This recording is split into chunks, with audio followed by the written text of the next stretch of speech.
Hello everyone, आ गई हूँ मैं एक न्यू ड्रामा लेकर। अगर आप लोग को अच्छा लगे तो प्लीज़ लाइक, सब्सक्राइब और कमेंट। हम यहाँ पर देखते हैं कि एक लड़की को दिखाया जाता है जो बहुत ही ज़्यादा रो रही होती है और किसी से अपने बारे में डिस्कस कर रही होती है। अभी उसका चेहरा नहीं दिखाया गया होता है, ना ही उस लड़की का नाम बताया गया होता है।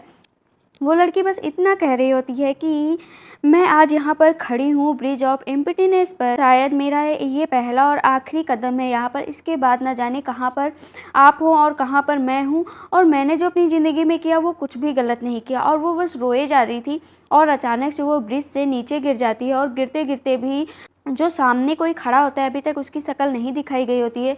और वो नीचे जैसे क्लिप से नीचे गिरती है और वो गिरते गिरते अपनी पुरानी चीज़ों को रिवाइंड कर रही होती है कि आखिर उसके साथ ऐसा क्यों हुआ। यहाँ पर स्टोरी जाती है 1000 साल पीछे, जहाँ पर हम देखते हैं कि किसी चीज़ की ज़ोरों से तैयारियाँ हो रही होती हैं।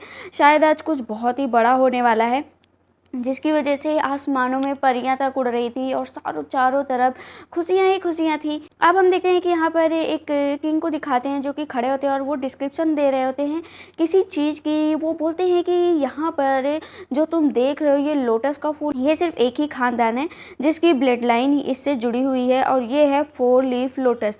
4 लीफ लोटस की अपनी ही एक कहानी है और इसे हर कोई पाना चाहता है, जिसकी वजह से शायद ये बार बार सभी लोगों को समझाया जा रहा होता है कि ये कोई ऑर्डिनरी फूल नहीं है, ये बहुत ही रेयर फूल है जो हजारों सालों में बस एक बार खिलता है। और इसमें जो है एक रूट से 2 लोटस निकलते हैं, मतलब एक रूट होगी और उसमें 2 कमल खिलेंगे। सब उसको देख रहे होते हैं और उसके बारे में जो उसकी मिस्टिक पावर होती है उसके बारे में बात कर रहे होते हैं। दुनिया भर से लोग इसको देखने आए हुए होते हैं, सिर्फ एक लड़की को छोड़कर, जो कि शायद उस पूरे वर्ल्ड की कोई इंचार्ज होगी। अभी तक उसका नाम नहीं बताया गया था। तभी वहाँ पर आते हैं स्टार लॉर्ड, वो वहाँ पर खड़े होते हैं। तभी वो जैसे उस लड़की को देखते हैं तो उसे कहते हैं कि तुम यहाँ पर कैसे आई यंगियन।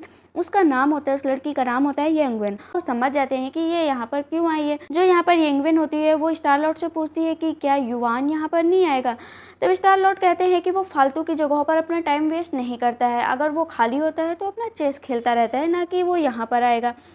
अब इस पर उसको बहुत ही ज़्यादा वो सैड हो जाती है। अब हम देखते हैं कि यहाँ पर कुछ चीज़ों को अलग तरीक़ों से बताया जाता है कि जितने भी दुनिया में चीज़ें हैं, चाहे वो कोई भी चीज़ हो, पेड़ पौधे या जो भी चीज़ें हैं, उनका कुछ ना कुछ काम करने का ढंग होता है। अगर वो काम वो सही ढंग से करते हैं तो उनको एक मनुष्य जाति में बदला जाता है और किसी को दिखाया जाता है जो कि चेस खेल रहा होता है, लेकिन अभी तक उनकी शक्ल सामने नहीं आई होती है। इधर अब लोटस की चर्चा बहुत ही ज़्यादा फैल चुकी थी, तो तभी वहाँ पर डीमन किंग के जो एक कमांडर होते हैं वहाँ पर आते हैं और बोलते हैं कि वाह, ये फूल शायद इतने सालों बाद खिला है, इसीलिए मैं ये अपनी मैजेस्टी को 10,000 सालवें बर्थडे पर दूंगा। जो देवताओं के साइड के कमांडर होते हैं वहाँ पर आ जाते हैं और वो डीमन किंग का बहुत ही मजाक उड़ाते हैं कि इतनी उम्र में उनको ये सब देकर क्या ही करोगे, वो हैंडल ही कहाँ कर पाएंगे ऐसे करामाती फूल का। और उनसे कहो ना कि ये सब न संभाले, वो अपनी बस एज का ध्यान रखें। अब इतना कहना था कि वो जो डीमन कमांडर होते हैं उसको बहुत ही गुस्सा आ जाता है कि तुम्हारी हिम्मत कैसे हुई मार्शल हुडे। स्वर्ग की तरफ से जो कमांडर होता है और बोलता है कि मार्शल हुडे आप अपना यहाँ से चले जाओ, क्योंकि आपकी जो इमॉर्टल पावर है ना वो इतनी भी ज़्यादा पावरफुल नहीं है।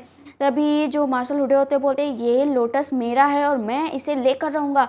और अचानक से वहाँ बहुत तेज से लड़ाई होने लगती है। अब सब आपस में एक दूसरे से लड़ने लगते हैं। तभी जो मार्शल हुडे होते हैं अपनी पूरी की पूरी डीमन पावर को इकट्ठा कर लेते हैं और वो सारा का सारा जोर जो है पूरे के पूरे गॉड पर छोड़ देते हैं। तभी वहाँ अंधेरा फैलने लगता है। ये बात कहीं ना कहीं युआन को पता चल चुकी थी। अब वो चेस खेलते खेलते वहाँ से गायब हो जाता है। जो उसके साथ लड़का होता है वो बोलता है कि आप ये कॉफ़ी एंजॉय करिए, लेकिन पीछे मुड़ता है तो देखता है वहाँ पर है ही नहीं, वह युवान तो वहाँ पर है ही नहीं। इधर जो मार्शल हुडे होते हैं वो पूरी तरीके से देवताओं पर कहर बरपा रहे होते हैं। अचानक से अंधेरे के सामने उजाला छा जाता है, क्योंकि वहाँ पर आ जाते हैं युवान। और युवान को देखकर शायद एक लड़की बहुत खुश थी जो शायद उसी का वेट कर रही थी। सब उसकी तरफ देखते हैं और यहाँ पर लड़ाई होने लगती है। दोनों के बीच लड़ाई होती है, डीमन और गॉड के बीच में। अब डीमन कैसे जीतेगा गॉड के सामने, तो वो हार जाता है। जैसे ही वो हारता है तो मार्शल हुडे को पूरी तरीके से बांध दिया जाता है। तो जो लोटस का फूल होता है खिलने लगता है और उसमें से दो ब्यूटीफुल सी लड़कियां बाहर निकलती हैं। जो मार्शल हुडे होते हैं और बोलते हैं मैं इन लड़कियों को लेकर जाऊंगा चाहे कुछ भी हो जाए, लेकिन मैजेस्टी सामने खड़े हो तो कैसे कोई लेकर जा सकता है, और फिर से उसको हरा देते हैं और वो वहाँ पर खड़ा हो जाता है। उसकी तो बोलने तक की हिम्मत नहीं होती है। तभी वहाँ पर आ जाते हैं सुप्रीम मैजेस्टी, जो युवान की बहादुरी देखकर बहुत ही खुश होते हैं और बोलते हैं कि तुमने इन लड़कियों को बचाया है तो तुम्हें इनका नामकरण कर दो, और अगर तुम नामकरण करोगे तो इससे बढ़िया बात क्या ही होगी। अब दोनों लड़कियां जो होती हैं बहुत ही सुंदर होती हैं, दोनों ट्विन होती हैं, बट एक छोटी होती है एक बड़ी होती है। तो क्योंकि उनका ये बहुत ही प्रॉस्परस साइन होता है तो यहाँ पर युवान थोड़ी देर सोचता है और फिर उन दोनों को डिफिनेशन देकर बोलता है कि जो बड़ी सिस्टर है उसका नाम होगा जिनसी और जो छोटी सिस्टर है उसका नाम होगा यंदन। दोनों बहुत खुश होती हैं।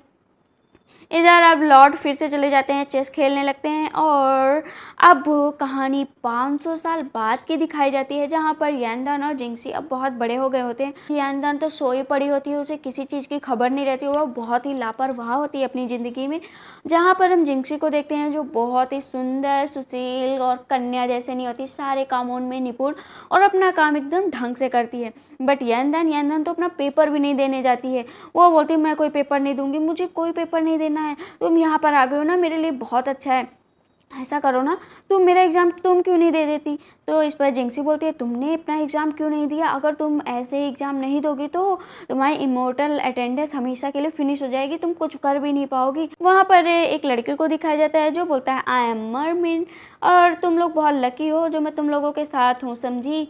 क्योंकि जो जिंगसी होती है उसके पास इमोर्टल पावर ज़्यादा होती है और जो यंदन होती है उसके पास इमोर्टल पावर मतलब 0 के बराबर होती है। तो वो अपनी बहन को बहुत समझाती है कि आखिर हम लोग तो हैं एक लोटस ना, हम लोगों का जो पावर है वो इतनी ज़्यादा नहीं है, इसीलिए तुम्हें बहुत ही मेहनत करनी पड़ेगी। तो इस पर यंदन कहती देखो मैं तो मेहनत करने से रही और मुझे पता है तुम बहुत ही मेहनत कर रही हो और मुझे पता है कि तुम बहुत ही जल्दी इमोर्टल भी बन जाओगे, फिर तुम मुझे हमेशा प्रोटेक्ट करोगे, तो मुझे ये एग्ज़ाम देने की क्या ज़रूरत है। एक कंपटीशन होने वाला है, ये कंपटीशन जितने भी गॉड के लोग होते हैं जिनको नई जाति ने जिनको नया पुनर्जन्म मिला है, जितने स्टूडेंट है वहाँ के, उनको ये एग्ज़ाम देना होता है और जो एग्ज़ाम पास कर लेगा उसे इमोर्टल पावर दी जाएगी और उसे वहाँ की एक डिग्री दी जाएगी। अब सब वहाँ पर इकट्ठा हो जाते हैं, जहाँ पर हम देखते हैं कि जिंगसी भी खड़ी होती है और उस सारे नज़ारों को देख रही होती है, उसे बहुत ही अच्छा लग रहा होता है। लेकिन येंगवेन जो होती है वो भी ये दूर से नज़ारा देखती है, लेकिन उसकी खुशी उससे देखी नहीं जा रही होती है। यहाँ पर हमें साफ पता चलता है कि येंगवेन जो है जिंगसी और यंदन दोनों से बहुत ही ज़्यादा जलती है। वो हर टाइम नीचा दिखाया करती है और बोलती है कि तुम जैसे लोगों की यहाँ कोई ज़रूरत नहीं है, अगर लैंटेन वगैरह ना लगानी हो ना तो तुम जैसे लोग तो इस जगह को कभी देख भी ना पाए। चलो अच्छी बात है कि तुम्हें ये किस्मत मिली है। इधर हम देखते हैं कि यंदन और मरमिन खड़े होते हैं और बोलते हैं कि मुझे भी तो वो कंपटीशन देखना है, आखिर हम लोग ऐसा क्या करें कि हम लोग वो कंपटीशन देख पाएँ और वहाँ पर स्टार कैचिंग सेरेमनी, उफ मुझे तो वो देखना है। तभी मरमिन कहता है देखो मैंने अपने फादर का एक ट्रेजर चुराया है, इसके जरिए हम लोग कुछ ना कुछ तो देख ही सकते हैं। अब जितनी बची कुची पावर उन लोगों के पास होती है वो दोनों यूज़ करते हैं और वहाँ पर लाइव वो प्रोग्राम देखने लगते हैं, जहाँ पर युवान को दिखाया जाता है। उसकी शक्ल तो नहीं दिखती है बट इतनी ज़्यादा चमक होती है, मतलब वो खड़ा होता है तो जो उसके अगल बगल के लोग भी होते हैं ना उनके चेहरों पर इतनी चमक हो जाती है कि सबको पता चल जाता है कि ये युवान ही है। तभी वहाँ कुछ लड़कियाँ बात करने लगती है कि आखिर ये युवान कैसा दिखता होगा। तब यंदन कहती है कि अरे मैंने उसको एक बार देखा है, जब उसने मुझे मेरा नाम दिया था ना तो हम लोग रास्ते से जा रहे थे, तभी मैजेस्टी वहाँ पर मिले थे और उसने मेरी बहन को वीक कहा था। तब मैंने उससे कहा था कि मेरी बहन को वीक बोला ना तो माफ़ी मांगो। इस पर मैजेस्टी ने मेरे माथे पर एक फ्लिक किया था, मतलब मेरे माथे पर एक उंगली से मारकर वो हंसते हुए वहाँ से चले गए थे। इधर अब कंपटीशन चल रहा होता है, जहाँ पर जो है जिंगसी तो जीत नहीं पाती तो वो बहुत उदास होती है। तभी उसे याद आता है कि वहाँ पर स्टार जो होते हैं जुगनू टाइप उड़ रहे होते हैं, तो वो बोलती है क्यों ना वो उनको कलेक्ट कर ले, तो वो उनको कलेक्ट करने लगती है और उसके चेहरे पर इसी से स्माइल आ जाती है।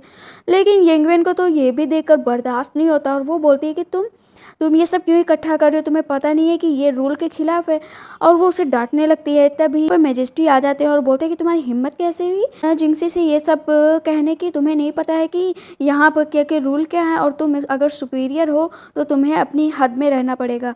अब वो इसको इतना डांट लगाते हैं कि जिंगसी खुश हो जाती है और मन ही मन बहुत ही ज़्यादा हैप्पी रहती है। लेकिन येंगदेन का मुंह बन जाता है और बोलती है वो तो बदला लेकर ही रहेगी। इधर येंगदेन खड़ी होती है, इधर येंगदेन तालाब के किनारे बैठी होती है और सोच रही होती है, और वो सोचा करती है कि इस दुनिया में सब कुछ क्या चल रहा है। उसकी बहन आ जाती है जो उसने स्टार इकट्ठा किए होते हैं। ओह, ये तो बहुत ही सुंदर है, और तुम्हें ये कहाँ से मिले? तो वो उसकी बहन बोलती है कि अरे ये मैंने वहीं से इकट्ठा किए थे, मुझे पता है कि तुम्हें ये बहुत पसंद है। तो बोलती है अच्छा। अब वो दोनों वहाँ पर बातें करने लगती हैं। गेंदन होती है, उसका एक टर्टल होता है, मतलब कछुआ होता है, जो उसके साथ वो हमेशा खेलती है। लेकिन यहाँ पर कुछ उल्टा हो जाता है, क्योंकि वो कछुआ जो उसको इतना प्यारा था, वो बीच बीच में वो सीधा रहता है ना, और कोई एक टाइम पर आकर उसको फ्लिप कर देता है, पलट देता है, जिसकी खोज वो बहुत दिनों से कर रही होती है, लेकिन कभी पकड़ ही नहीं पाती। जब भी पकड़ने चाहती, वो वहाँ से भाग जाता है। तो आज जब वो अपना झाड़ू वाड़ू लेकर बाहर निकली, देखती है कि सामने कोई इंसान खड़ा है, लेकिन वो पीछे से जान नहीं पाती कि यहाँ पर कौन सा इंसान खड़ा है, और बोलती है ओए कौन हो तुम वहाँ पर? मैंने कहा रुक जा, वहाँ पर कौन है? क्योंकि वो देख लेती है उसके कछुए को उल्टा करते हुए, बोलती तुम ही मेरे कछुए को पलटते थे ना, रुको वहाँ पर। ये और कोई नहीं, युवान होता है। और जैसे ही युवान वहाँ से भागने वाला होता है, तो यांदन उसके सामने आकर खड़ी हो जाती है। अब वो सामने की तरफ देखने लगती है और बोलती है कि ये मुझे जाना पहचाना क्यों लग रहा है, मैंने इसको कहीं तो देखा है। बोलती है कि कहाँ से हो तुम, किस पैलेस से आए हो, और तुम्हारा सिंग सिंग के क्लिप पर तुम्हारा क्या काम, क्या तुम इस डिवाइन से हो, या तुम कहाँ से हो, तुम मुझे बताओ, और तुम्हारा टाइटल क्या है। वो इतने सारे क्वेश्चन पूछती कि युवान भी कंफ्यूज हो जाता है। बोलती जवाब दो मेरा। तभी वो युवान गायब हो जाता है बिना उसका जवाब दिए। अब वो अपने थोड़ा बहुत जो उसके पास पावर होती है, उससे अपने कछुए को फिर से फ्लिप करती है। वो फिर से चलने लगता है। यहाँ पर एक बात जानने वाली है, उसे इमोर्टल पावर में कोई दिलचस्पी नहीं थी, इसीलिए वो क्या करती है ना, एक सेलेस्टियल गॉड होते हैं जिनके घर पर काम करती है, और इमोर्टल पावर के बारे में बिल्कुल जानकारी नहीं रखती है। वहाँ पर जाती है सेलेस्टियल गॉड के पास और बोलती है कि आज मैंने उस इंसान को पकड़ ही लिया था, लेकिन वो मेरे सवालों का जवाब दिए बिना ही भाग गया। कि जो ये सेलेस्टियल गॉड होते हैं बोलते कि ठीक है, अगर आज तुमने मेरे मन की बातें अच्छे से पकड़ ली ना, तो मैं तुम्हें वो लव स्टोरी वाली जो तुम बुक पढ़ना चाहती थी ना, मैं तुम्हें दे दूँ। अच्छा ऐसा है क्या? अब वो वहाँ पर ऑरेंजेस रखे होते हैं, वो देने लगती है सेलेस्टियल गॉड को खुशी के मारे। लेकिन वो ये भूल जाती है कि जो वो चेस खेल रहे होते हैं, वो उसको पूरा बिगाड़ देती है। बोलती है अरे ये मैंने क्या कर दिया। अब जो सेलेस्टियल गॉड होते हैं वो काफ़ी उदास हो जाते हैं कि तुमने मेरा पूरा गेम ही पलट दिया। वो बोलती है अगर मैंने ये गेम सही कर दिया तो? तब वो बोलते हैं कि आज तक इस गेम को कोई सही नहीं कर पाया है, क्योंकि ये खुद गेम मैजेस्टी द्वारा बनाया गया है, और इसे सॉल्व करना इम्पॉसिबल है, क्योंकि आज तक इसे कोई भी सॉल्व नहीं कर पाया है। और इसके मूव वो तो जैसे एकदम बंधे हुए हैं। तो वो बोलती है अगर मैंने कर दिया ना। अब वो अपना एक्सप्लेनेशन देती है यंदन, और वो अपनी जैसे जैसे चाल चलती है वो उसे पूरा का पूरा सॉल्व कर देती है। सेलेस्टियल गॉड की खुशी का ठिकाना नहीं रहता, और बोलते हैं कि वाह वाह तुमने तो कमाल कर दिया। और ये सब नज़ारा दूर से मैजेस्टी यॉन देखा करते हैं।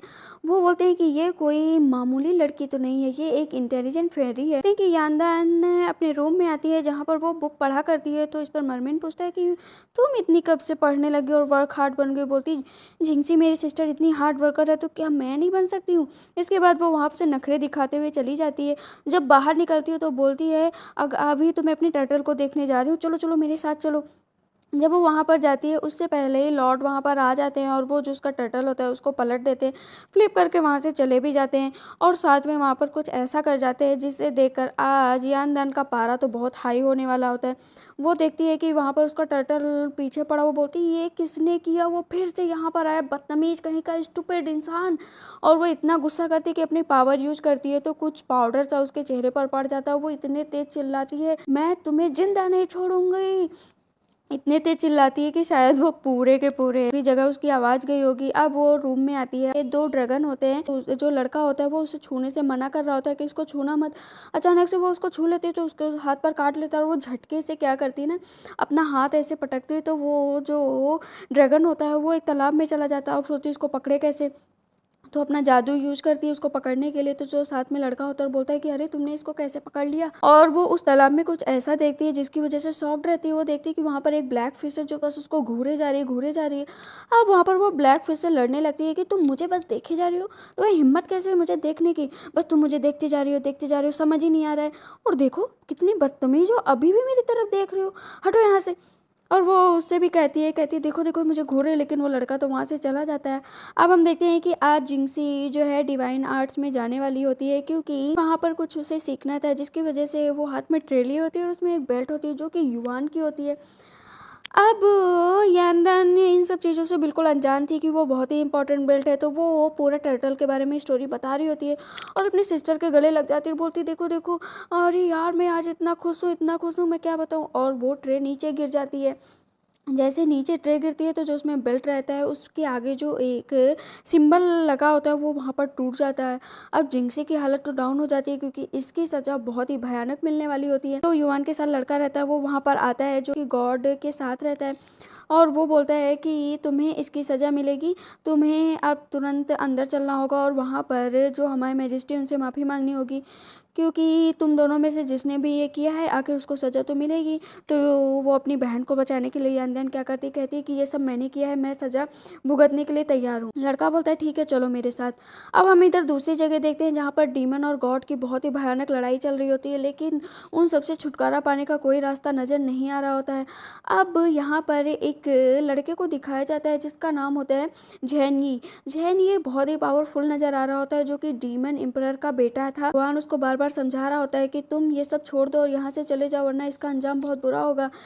जैनी था कि जाने का नाम ही नहीं लेता। तो यहाँ पर युवान के पास कोई रास्ता नहीं बचता, वो अपनी सारी पावर का यूज करता है। जब वो अपनी सारी पावर का यूज कर रहा होता है तभी उसे पता चलता है कि उसके पास जो पावर है वो तो डीमन एम्पायर से थोड़ा बहुत मैच कर रही है। वो भी हैरान होता है कि वो रेड कैसे हो गई, लेकिन जैनी ये सब मरते हुए ये सब देख लेता है और बोलता है कि तुम हमारे क्लैन से हो, तुम हमारे क्लैन से बिलोंग करते हो। इस बात से तो युआन भी अनजान था। अब वो सुपर मैजेस्टी के पास जाते हैं जहाँ पर सुपर मैजेस्टी बताते हैं कि तुम्हारे फादर जो थे वो डीमन थे और तुम्हारी मदर जो थी वो गॉड थी। उन दोनों के बीच प्यार हुआ था, तुम्हारी मदर को भी फंसाया गया था। उसके बाद जब तुम्हारा जन्म हुआ तो तुम्हारी मदर ने तुम्हें जो है गॉड को सौंप दिया और तुम्हारे माथे पर जो निशान था ये निशान किसी को दिखाई ना पड़े, इसके लिए उन्होंने इसको वाइट में चेंज कर दिया ताकि तुम्हें लोग अलग नज़र से ना देखें। अब हम आगे का सीन देखते हैं जहाँ पर एक लड़की को दिखाया जाता है जो कि झेनये जो था उसकी प्रेमिका थी और वो उससे बहुत प्यार करती थी, लेकिन उसको भी उसने जाल में फंसाया था। और जो गॉड के बहुत ही इम्पोर्टेंट टीचर होते हैं उनको इन्होंने जो है झेनिये को दे दिया था, जिसकी वजह से पूरे के पूरे एम्परर पर बहुत खतरा आ गया था। तो आज सुप्रीम मैजिस्ट्री होते हैं वो बोलते हैं युआन से कि तुम इसे सज़ा दे दो। वो बोलते हैं कि इसे सज़ा मत दीजिए सुप्रीम मैजिस्ट्री, इसने प्यार ही तो किया है, इसे आप धरती पर भेज दीजिए। इसके बाद युआन कहता है कि ठीक है, अगर तुम सारे अपने गुनाहों की सज़ा की माफ़ी मांग लोगे तो तुम्हें मनुष्य जाति प्रदान की जाएगी, और तुम जिसके लिए सब कर रही हो, मरने की कोशिश कर रही हो, उसने तो मरने से पहले तुम्हारे बारे में सोचा भी नहीं। इस पर वो लड़की बोलती है उसने भले ही मेरे बारे में नहीं सोचा, लेकिन जब मेरा प्रेमी ही जिंदा नहीं है तो मैं जिंदा रहकर क्या करूँगी। अब वो बहुत समझाता है लेकिन यहाँ पर वो लड़की समझने को तैयार नहीं होती है। तो इस पर युआन क्या करता है, उसकी तरफ एक ट्रीजर फेंकता है जिससे उसकी वहाँ पर डेथ हो जाती है। मतलब वो बस दिखा रहा था कि उसकी डेथ हो गई है, असल में वो एक इंसान बन गई थी। अब हम इधर देखते हैं कि जो हमारी यंदन होती हैं वो जाती हैं और लॉर्ड के सामने माफ़ी मांगने लगती हैं कि मुझे माफ़ कर दीजिए, मेरे से गलती हो गई। अब वो जैसे अपनी नज़रें ऊपर उठाती है और देखती है कि ऊपर युआन खड़ा है तो बोलती है इट्स यू, लेकिन चुप हो जाती है। तब उसे पता चलता है, तभी जो उसके साथ लड़का होता है वहाँ पर वो बोलता है तमीज़ से बात करो यहाँ पर। बोलती कि ये कौन है। तब यहाँ पर युआन खुद बताते हैं मैं एक शॉर्विगन लॉर्ड हूँ और यहाँ का मैजिस्ट्री भी हूँ। अब वो कहती है ओफो मैंने क्या गलती कर दी। वो ज़मीन पर बैठ जाती है और बोलती है कि सॉरी मेरे से बहुत बड़ी गलती होगी, मैंने आपकी बेल्ट तोड़ दी, इसके लिए मैं सज़ा भुगतने को तैयार हूँ। मेरी सिस्टर की इसमें कोई गलती नहीं, आप उसको बिल्कुल भी सज़ा मत दीजिएगा। मैजिस्ट्री बोलते हैं ठीक है, ये कोई बहुत बड़ी बात नहीं है अगर तुमने ऐसा कर दिया है, बस इन फ्यूचर तुम ये ध्यान रखना कि इतनी बड़ी गलती तुमसे फिर से ना हो और मैं तुम्हें पनिश भी नहीं करूँगा। वो बोलती है ठीक है, इन यहाँ पर जो इतनी गंदगी है इस हॉल में बस तुम इसको साफ़ कर दो। वो बोलती है अच्छा ठीक है मैं इसे साफ़ कर दूँगी, और जो तुमने बेल्ट तोड़ी है उसको तुम पर्सनली सही करोगे। वो बोलती ठीक है मैं सही कर दूँगी। अब हम देखते हैं कि वहाँ से यंदन उठकर फिर से जाती है सेलेस्टियल गॉड के पास, क्योंकि अब उसे ये सब काम करने के लिए लॉर्ड का घर था वहाँ पर जाना पड़ेगा और वहीं पर रहना पड़ेगा। तो सेलेस्टियल गॉड से कहती है कि मुझे माफ़ कर दो, मुझे अब जाना पड़ेगा, लेकिन मुझे आपकी बहुत याद आएगी। वो दुनिया भर का नाटक बनाती है। यहाँ पर जो सेलेस्टियल गॉड होते हैं वो भी जानबूझकर नाटक बनाते हैं और रोने का नाटक करते हैं। तो वो बोलती है कि मुझे पता है आपको बहुत दुख है, बहुत दुख है, लेकिन जैसे ही वो पीछे मुड़ते हैं तो बोलती आपको कोई दुख नहीं है ना, आप बस मेरा मजाक उड़ा रहे थे। तभी सेलेस्टियल गॉड उसको एक तोहफा देते हैं और बोलते हैं कि ये ले लो तुम, और वहाँ पर आराम से रहना, देखो ऐसा वैसा कोई काम मत करना। खानदान जाती है सेलेस्टियल गॉड के पास और बता रही होती है कि पता है मुझे ना, अब यहाँ से तो मैं जा रही हूँ, मुझे बहुत दुख हो रहा है, लेकिन मुझे ना एक बात पता चली है। वो कान में सेलेस्टियल गॉड के बताती है कि मेरा जो कछुआ जो जिसको फ्लिप किया करता था ना, वो कोई और नहीं, वो लॉर्ड हैं जो ये सब किया करते थे। मुझे वो बिल्कुल भी पसंद नहीं है। उन्होंने मुझे वहाँ पर काम पे तो रख लिया, लेकिन मैं उससे उसका बदला तो लेकर ही रहूँगी, देख लेना। और वो उसको अपनी सारी बातें बता रही होती हैं। तभी पीछे से लॉर्ड आ जाते हैं और बोलते हैं कि मैंने सब कुछ सुन लिया है कि तुम यहाँ पर क्या कर रही हो। तो बोलती हाँ मुझे पता है, मुझे ये जो दूर से ये लोग ऐसी मेरी बातें सुना करते हैं ना, वो लोग मुझे बिल्कुल भी पसंद नहीं है। जो तुम ये गेम खेल रही हो ये गॉड द्वारा बनाया गया है, और जिसे ये सॉल्व करना है वो तो कर नहीं रहा है, तुम बल्कि उसका गेम सॉल्व कर रही हो। इस हिसाब से तो तुम्हें इसकी सज़ा मिलनी चाहिए। अब वो चुप हो जाती है और यहाँ पर उसके पास कोई ऑप्शन नहीं रह जाता, क्योंकि बहुत ही वियर्ड सिचुएशन हो गई होती है। अब वो उसको बुक्स देता है और बोलता है कि इन सारी बुक्स को तुम्हें पढ़ना है, और जितनी जल्दी पढ़ लोगी उतना ही तुम्हारे लिए अच्छा होगा। वो सारी बुक ले लेती है, लेकिन मन ही मन बोला करती है यू इडियट, देखना मैं यहाँ पर रहूँगी तो तुम्हारा क्या हाल करती हूँ। अब उधर हम देखते हैं कि उसकी बहन जिंक्सी और जो उसका दोस्त होता है वहाँ पर खड़ा होता है, जहाँ पर वो लोग उसकी बातें कर रहे होते हैं। वो आती है और बोलती है कि सिस्टर पता है, वो जो जहाँ पर मैं काम करने गई थी वो मुझे बिल्कुल भी पसंद नहीं है। उसने मेरे दिमाग को एकदम हट कर दिया, दर्द होने लगा है मेरे दिमाग में, उसने मुझे टुकड़ों में बांट दिया है। यहाँ पर उसकी बहन उसको बहुत समझाती है। इधर हम देखते हैं कि जो ब्लैक फिश होती है जो तालाब में होती है वो बाहर निकल आती है। ब्लैक फिश कोई और नहीं होता है, एक लड़का होता है जो वो जिस प्राचीन हिस्टोरिकल बुक को चुपके चुपके लिख रही थी, वो बुक की जितनी जानकारी थी वो सिर्फ इसी को थी, क्योंकि उसका आखिरी वारिस यही था। वो बाहर निकलता है तो उसके 2 पंख होते हैं, वो लगे होते हैं, उनको अपने इशारों से गायब करता है। इसके बाद वो बाहर आता है और उन सब वो जो ड्रामा वहाँ पर क्रिएट हो रहा होता है, क्योंकि ड्रामा हॉल होता है जहाँ पर सारे ड्रामा हुआ करते थे। अब वो ड्रामा देख रहा होता है और बोलता है कि थैंक गॉड मेरी फैमिली को किसी ने तो याद करके रखा है, कोई तो उस ड्रामा को प्ले कर रहा है। अब वो बैठी होती है यांदान और उस ड्रामा के आगे का पार्ट लिख रही होती है, तभी उसे पता चलता है कि कोई पीछे आ गया है। वो पीछे मुड़ती है और बोलती है मेरी स्क्रिप्ट। अब वो अपनी स्क्रिप्ट को सही करने लगती है और बोलती है कि तुम कौन हो, यहाँ पर कैसे आए हो। तो वो बोलता है कि अरे तुम मुझे नहीं जानती, रोज़ आती थी, पानी में देखा करती थी, और तुम्हें नहीं पता मैं कौन हूँ। तो बोलती है अरे मुझे क्या पता तुम कौन हो, यहाँ से निकलो, अभी के अभी निकलो, वरना देखना मैं सबको बुला लूँगी। तो वो बोलता है कि मैं 9 फेंस क्लेन का आखिरी वारिस हूँ।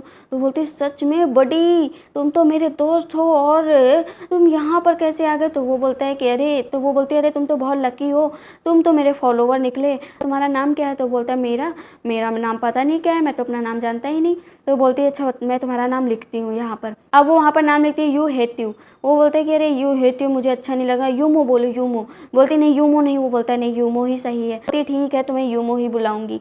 अब वहाँ पर उसका नाम यूमो हो जाता है। इसके बाद हम देखते हैं कि जो बेल्ट उससे टूट गई थी वो जाती है सही करके देती है युवान को। तो युवान बोलता है अभी भी इतनी भी सही नहीं है, उसको जाकर दोबारा सही करो, जब तक ये पूरी तरीके से सही नहीं हो जाती। अब युवान चेस खेला करता है तो वो चेस को देखा करती है। तो युवान बोलता है कि क्या तुम मेरे साथ खेलोगी। मतलब वो जानबूझकर वहाँ पर उसको बैठाता है, वो वहाँ पर बैठ जाती है, गेम खेलने लगती है। अब हम इधर हेवनली किचन का सीन देखते हैं जहाँ पर वो खाना बनाती है। तो पीछे से वो योमो भी आ जाता है और उसे खाने के लिए कहती है। तो बोलता मैं नहीं खाऊंगा। तो बोलती है अच्छा ना खाओ, लेकिन उसे बहुत ही डिलीशियस लग रहा होता है तो वो उसे खाने लगता है। अब हम इधर एक लड़के को देखते हैं जो पेड़ से कुछ ना कुछ तो चुराया करता है, जादू टाइप, और ये सारी चीज़ें कान में भनक पड़ जाती है यूमो को। तो यूमो कहता है तुम यहाँ पर क्या कर रहे हो। तभी वहाँ पर यांदान भी पहुँच जाती है, लेकिन तब तक वो उसको भी पेड़ से बांध देता है। आगे हम देखते हैं कि वहाँ पर गॉड नहीं आते जब, बल्कि स्टार लॉर्ड आ जाते हैं, और जब वो सब कुछ देखते हैं तो वहाँ पर उस पेड़ को अपनी शक्ति के द्वारा पीछे करते हैं और उन दोनों से कहते हैं कि तुम दोनों अब सेफ हो, यहाँ से जा सकते हो। अब वो दोनों तो चले जाते हैं। इधर हम देखते हैं कि जो यांदान होती है वो यमू के हाथ पर एक फ्लावर बनाती है और बोलती है कि ये जो है रियल स्पिरिचुअल पावर है जो तुम्हारे पास अब हमेशा रहेगी, वो भी एकदम जीवित।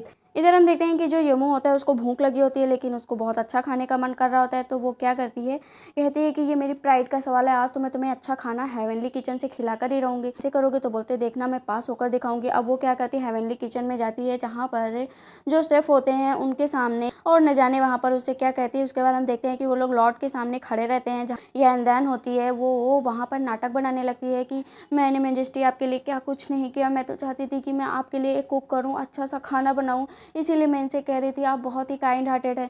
अब वो उससे बोलता है कि तुम ये सब क्या कह रही हो, तुमने ही तो कहा था कि वो जो 9 हेवंस है तुम उनमें कुछ काम करना चाहती हो, अब तुम मुझे क्यों फंसा रही हो। अब वो और नाटक करने लगती, बोलती मैं यहाँ से जा रही हूँ, मेरे लिए तो यहाँ पर जगह ही नहीं बची है।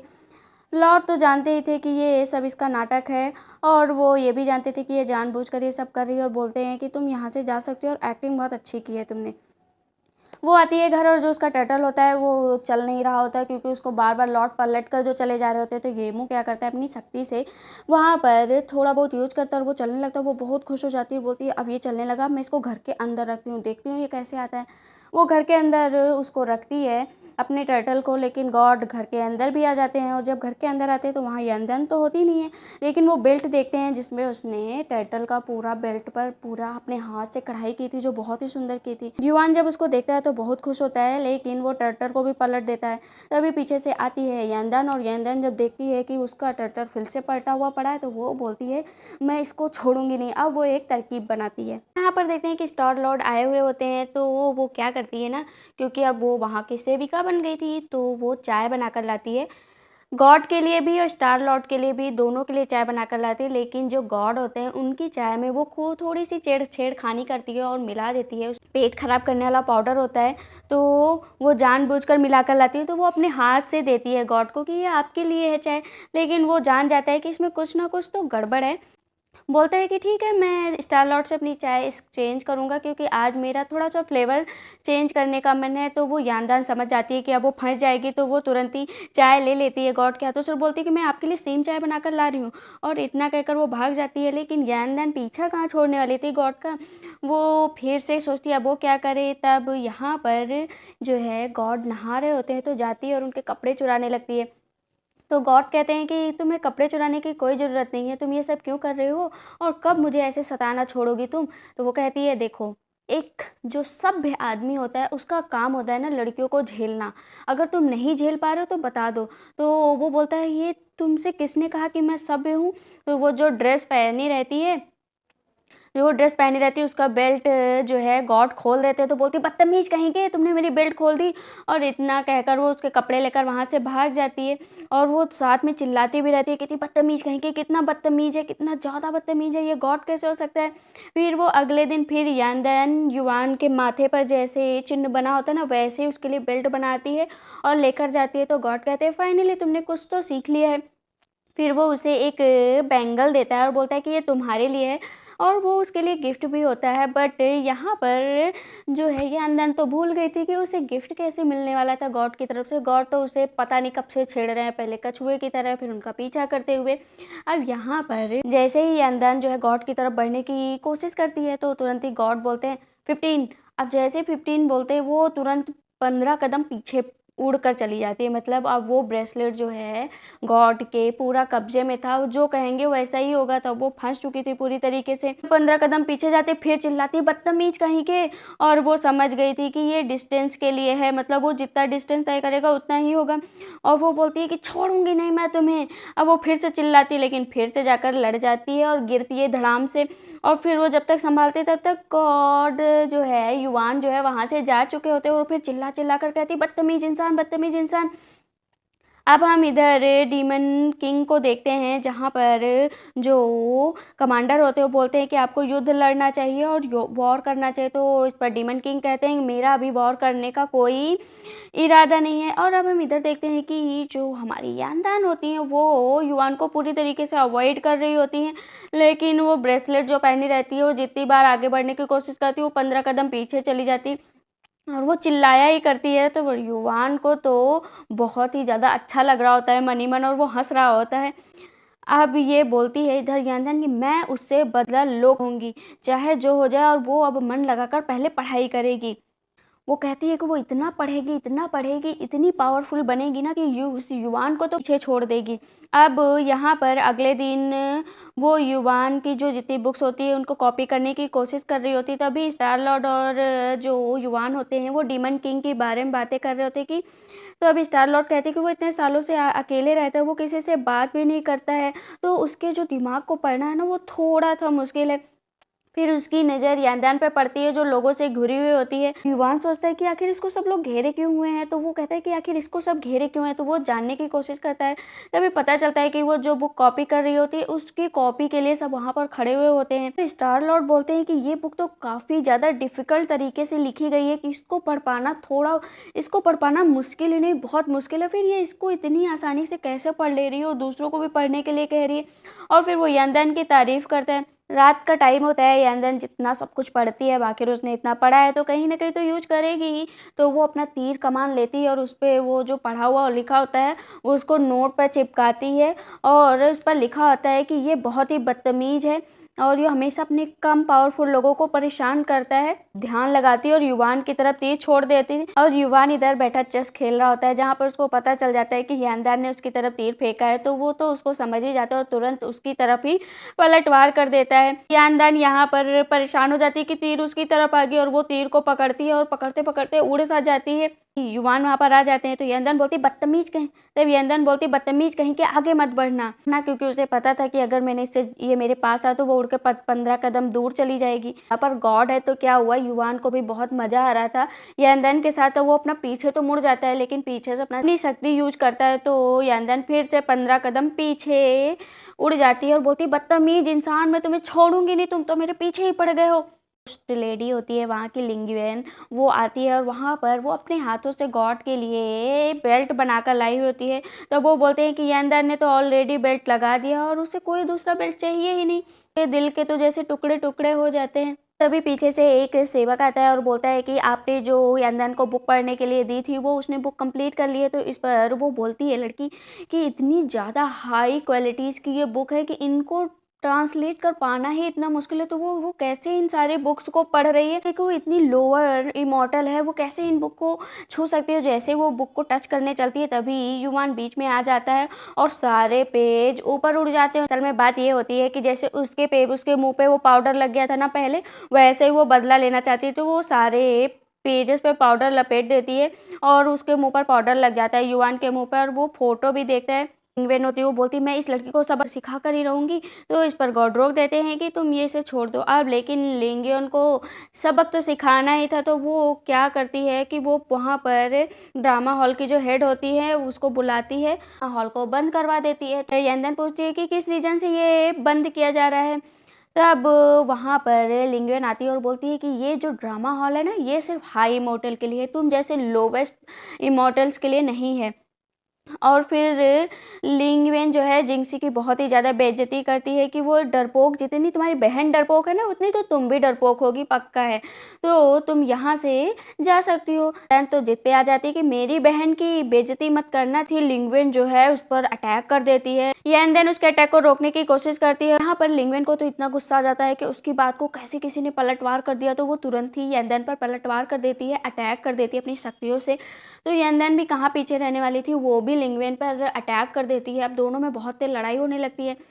अब यानदान तो इतनी पावरफुल थी ही नहीं, तो वो कितनी देर तक आखिर उसको सहन कर सकती थी उन शक्तियों को। लेकिन तभी उसे कुछ ऐसा एहसास होता है कि जो उसने हाथ में कंगन पहने वो उसको इंस्ट्रक्ट कर रहा है कि तुम ऐसे लड़ो ऐसे लड़ो। जो उसके हाथ में ब्रेसलेट होता है उसको सोच समझ कर यूज करती है और सबके सामने लिंगवेन को हरा देती है। अब यहाँ पर लिंगवेन फिर से कहाँ शांत बैठने वाली थी, वो युवान के पास जाती है और बोलती है कि यानदान ने मुझ पर हमला किया है।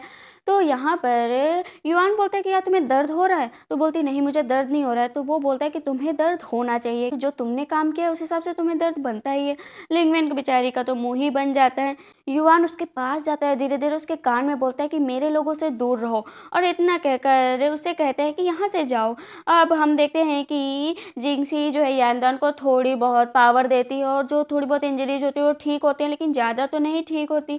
तब जिंक्सी बोलती है मेरी बहन थोड़ी बहुत तो होशियार हो गई। जिंक्सी बोलती है कि मुझे उसे अब जाना पड़ेगा। तो वो बोलती है, यांदन बोलती है कितनी रात में कौन सा काम है तुम्हें।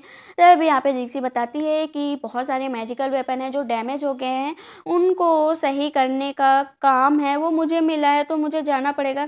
तभी यांदन को याद आता है कि जब वो गड़बड़ वाली चाय देने गई थी तब वो दोनों लोग इसी पर काम कर रहे थे और वेपन को डिस्ट्रॉय करने के ऊपर बात कर रहे थे, ये कैसे क्या किया जाए। तो तुरंत ही यांदन जाती है लॉर्ड के पास और युवान से कहती है कि आप मेरी बहन से काम ना कराकर मुझे काम दीजिए, मैं ज़्यादा अच्छे से कर सकती हूँ। तो युवान नहीं मानता है, तो यांदन जिद करती है, यांदन की जिद माननी पड़ती है लॉर्ड को। अब हम देखते हैं कि यांदन जो है जिंक्सी के भेस में डिलीवरी करने जाती है, उन जो सारे वेपन होते हैं उनकी डिलीवरी करनी होती है। और युवान ने उसे एक हेयरपिन भी दिया था कि अगर उसने कोई भी गड़बड़ी की ना, अगर कोई प्रॉब्लम भी हुई तो युवान को पता चल जाएगा। अब एक तरफ लिंगवेन जो होती है वो जिंक्सी पर चिल्लाती है और कहती है कि तुम और तुम्हारी बहन ऐसा क्या कर रहे हैं कि युवान मुझ पर क्वेश्चन करने लगा। क्या हो गया कि उसने ये काम यांदन को दे दिया।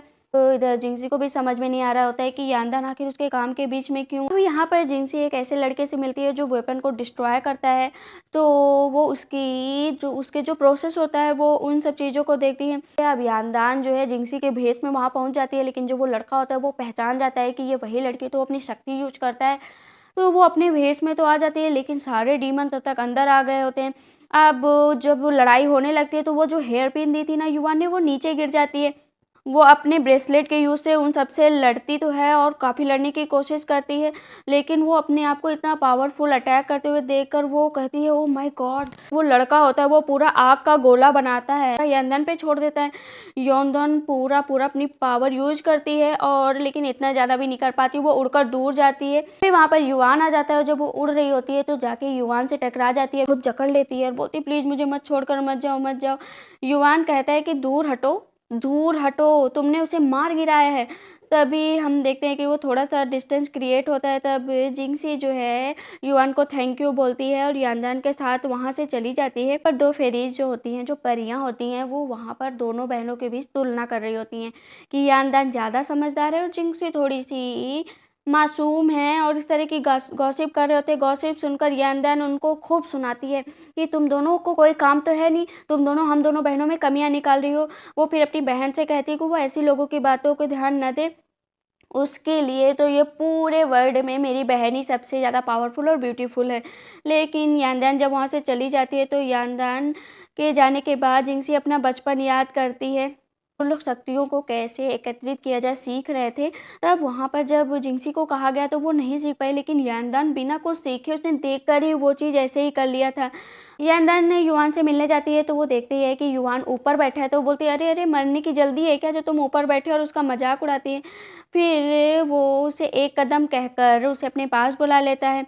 अब युवान जो यांदन की तरफ देखता है तो दोनों के बीच की जो नज़दीकियाँ होती है, वो सोची कि मुझे शायद किस करने वाला है, तो वो हाथ लगा देती है अपना। तो युवान उसकी किस वाली गलतफहमी को दूर करके टाइल्स पर गेम खेलने की बात कहता है, और उसके बाद वहाँ पर दोनों गेम खेलने लगते हैं और जो हारेगा वो ड्रिंक पिएगा। इसी तरह यांदन पूछती है कि तुम्हारे पास यही हॉबीज़ है कि टाइल्स को उल्टा किया जाए, सीधा किया जाए, या कोई और भी हॉबीज़ है। अरे हाँ, तुम्हें तो मुझे ब्रेसलेट पहना के मुझे 15 कदम दूर भगाना, फिर एक कदम खींचना और दुनिया भर की बुक पढ़वाना, तुम्हें ये भी तो मुझे पनिशमेंट मुझे देना, ये भी तो तुम्हें पसंद है, ये भी तो तुम्हारी हॉबीज़ है। फिर वहाँ तभी तारा टूटता है और फिर वो दोनों वहाँ पर विश मांगते हैं। यांदन अपनी बहन के लिए सारी विशेष मांगती है के लिए कि वो कभी भी पृथ्वी पर ना जाए, उसे ऐसी कोई सज़ा ना मिले कि उसे पृथ्वी के जो कष्ट हैं उसे देखने पड़े, क्योंकि वो लोग तो स्वर्ग में रह रहे होते हैं, स्वर्ग में कोई कष्ट नहीं होता। उधर युवान जो है उसके जो 6 स्टेट होते हैं जो अंदर के, उनके यहाँ पर बहुत ही खुशहाली मांगता है कि सब कुछ वहाँ पर अच्छे रहे। यांदन बोलती है कह रहे तुम अपने लिए भी कुछ मांग लो। तो वो बोलता है अपने लिए क्या मांगना, क्योंकि क्या होता है ना, जब पावर आती है तो उसके साथ हम लोग को अपना दिमाग भी यूज करना पड़ता है, और बहुत ही जल्द डीमन की तरफ से ये संदेश आ रहा है कि वो लोग वॉर करने वाले हैं। मेरे पास कोई ऑप्शन नहीं और मेरा ऑप्शन सिर्फ एक ही है कि मुझे सबकी रक्षा करना है। युवान को पता चलता है कि वो एक स्क्रिप्ट लिख रही है यांदन, तो वो क्या करता है कि उसकी स्क्रिप्ट मंगवाता है और उन्हें पढ़कर उसमें करेक्शन करते हुए जेनेसिस वॉर में जो हुआ था उसके बारे में कमेंट्स लिखता है और रेड से पूरा स्केच बना देता है वहाँ पर। अब हम देखते हैं कि यानदन जब उन पेपर्स को देखती है, बोलती है कि ये पक्का मुझे फेरी गॉड मदर मेरी हेल्प कर रही है। दूसरी तरफ स्क्रिप्ट में लिखे हुए कमेंट्स को पढ़कर ये जिसने लिखा है वॉर उसे अब वो फिश को पता चल जाता है कि 9th एंड क्लाइंट के बारे में बारीक से बारीक चीज़ें पता है, तो उसे इस बारे में भी पता होगा कि इसके बाद वो लोग कहाँ गए हैं। तो वो क्या करता है ना, उसी पेपर में छिप जाता है और उसके रूम में पहुँच जाता है। लेकिन जैसे युवान रूम में आता है तो वो समझ जाता है कि कोई ना कोई तो उसके रूम में ज़रूर है। तो वो क्या करता है, बिना उसकी शक्ल देखे ही उस पर जब वो वॉर करता है तो वो वहाँ पर जान जाता है कि ये 9th क्लैन का ही कोई है। तो वो बता देता है कि 9th क्लैन के वॉर के टाइम तुम्हारे परिवार ने बहुत ही बहादुरी से लड़ाई की, लेकिन वहाँ पर बहुत पावरफुल शक्तियाँ थी, तब भी वो लोग लड़े और फिर वो शहीद हो गए। यूमो उससे कुछ और पूछे इस पर यूमो उससे कुछ और पूछता है, उससे पहले युवान अपनी शक्ति से उसे वहाँ से भगा देता है। आगे देखते हैं कि यहाँ पर यानदन सुबह भागते हुए आती है और बोलती है कि आर्मी कमांडर ऑफिसर आपसे मिलने आ रहे हैं। तो युवान उससे एक सहायता मांगता है कि कमांडर उसकी 1000 साल मेहनत से लिखी आर्ट ऑफ वॉर की बुक मांगने आ रहा है, तो मेरी हेल्प कर दो। तो कमांडर के आते ही यानदन चिल्लाने लगती है कि ओ गॉड कितना ज़्यादा युवान बीमार है, पता नहीं कब ठीक होगा, और उसके सीने पर खूब तेज से धम धम मारती है और वहाँ पर वो जानबूझकर अपना बदला भी निकाल रही होती है। युवान को चोट तो बहुत लग रही होती है, लेकिन तब भी अब क्या कर सकता था युवान। अब यानदान बताती है कमांडर को कि इनको बहुत ही सर्दी जुकाम हो गए हैं। कमांडर वहाँ से जाने लगते हैं तो युवान और यानदान खुशी मनाने लगते हैं। तब कमांडर सोचता है कि अरे इस हालत में युवान को कैसे छोड़कर जा सकता है। तो वो बोलता है कि जब तक युवान सही नहीं हो जाता वो वहीं पर रुकेगा। तब कमांडर के कहने पर यानदान से कहता है कि इसके लिए खाना लेकर आओ, जो बीमार लोग खाते हैं बीमार वाला खाना लेकर आती है। अगर तुमने अपना काम ढंग से नहीं किया, इसे ये सारा खाना नहीं खिलाया, तो तुम इस काम में बहुत ही बुरी मानी जाओगी, तो तुम्हें ये सब काम करना पड़ेगा। तो वो पूरा खाना उसे ठूस ठूस के उसके मुंह में खिलाती है। युवान नहीं भी खाना चाहता है तब, और कमांडर अपना बहुत ही बढ़िया खाना खाता है। अब युवान कहता है यानदान से कि मैं वो बुक किसी भी हालत में उसको नहीं दूंगा, चाहे जो जाए। वो भूख लगी होती है, उसे कुछ बहुत टेस्टी खाने का मन कर रहा होता है। तो कमांडर जब चले जाते हैं तो वो क्या करती है ना, एक स्टिक में कुछ मीट बांधती है और उसे खिलाने की कोशिश करती है, लेकिन कमांडर आके उसे रंगे हाथों पकड़ लेते हैं। तो अब युवान को तो पनिश नहीं कर सकते, लेकिन यानदान को तो पनिश किया जा सकता था। अब उसे पनिश किया जाता है 18 कोड़े मारने के लिए। यानदान को छुड़ाने के लिए हजारों साल पुरानी बुक दे देता है कमांडर को। तो और उसके बाद कहता है कि वो कुछ टाइम के लिए बुक ले रहा है, उसके बाद दे देगा। लेकिन जैसे ही आधी रात बीती है तो वो सोचता है कि आज तो इसको ये सबक, आज तो वो उस कमांडर को सबक सिखा कर रहेगा। वो चुपके चुपके जाता है, लेकिन यानदान उसको पकड़ लेती है, और वो भी तो कम खुराफाती है नहीं, वो तो वैसे भी सबको परेशान करती है। वो दोनों साथ में मिलकर जाते हैं वहाँ पर। सर्वेंट्स को पता होता है कि युवान पक्का बदला लेने आते, लेकिन युवान को कौन रोक सकते हैं, वो भी तो गॉड है ना। दोनों रूम में जाते हैं। अब वो सोते हुए कमांडर को जो है हवा में लटका देता है। तभी यानदान आर्ट ऑफ वॉर की बुक ढूंढ कर देखती है तो वो बोलती है कि अरे ये तो वही गेम है, चेस का गेम, जिसके तहत सेटअप रखा गया था। तो वो लेकिन उसका लास्ट चैप्टर कंप्लीट नहीं होता है। युवान बताता है कि ये जो लास्ट पेज है वो गेम सॉल्व करने की सब कोशिश कर रहे हैं, लेकिन आज तक उसे कोई सॉल्व नहीं कर पाए। तो युवान बोलता है अगर तुमने ये लास्ट स्ट्रेटजी पूरी कर दी तो मैं तुम्हारी एक विश पूरी करूँगा। दोनों काफ़ी टाइम तक वो दोनों गेम खेलते हैं और चारों तरफ से अटैक करके यानदान वो गेम जीत जाती है। अब वो बोलता है ठीक है तुम विश मांगो। वो बोलती है उसे स्टार्स देखने हैं। अब वो वहाँ पर जाता है और उसे स्टार्स की दुनिया में ले जाता है, जहाँ पर उसकी खुशियों का तो ठिकाना ही नहीं रहता है। स्पीड तेज कर देता है और उसको खोते से पकड़ लेती है, क्योंकि डर जाती है। बोलती बदतमीज कहीं के, पहले मुझे बता देते ना। तो वो बोलता है कि तुम्हें तो गले लगने का शौक है, इसीलिए तो तुमने मुझे पकड़ लिया। अब वो ज़बरदस्ती उसको पकड़े हुए होती है, लेकिन छोड़ भी तो नहीं सकती थी। तो वो उसका हाथ युवान पहले ही पकड़ लेता है।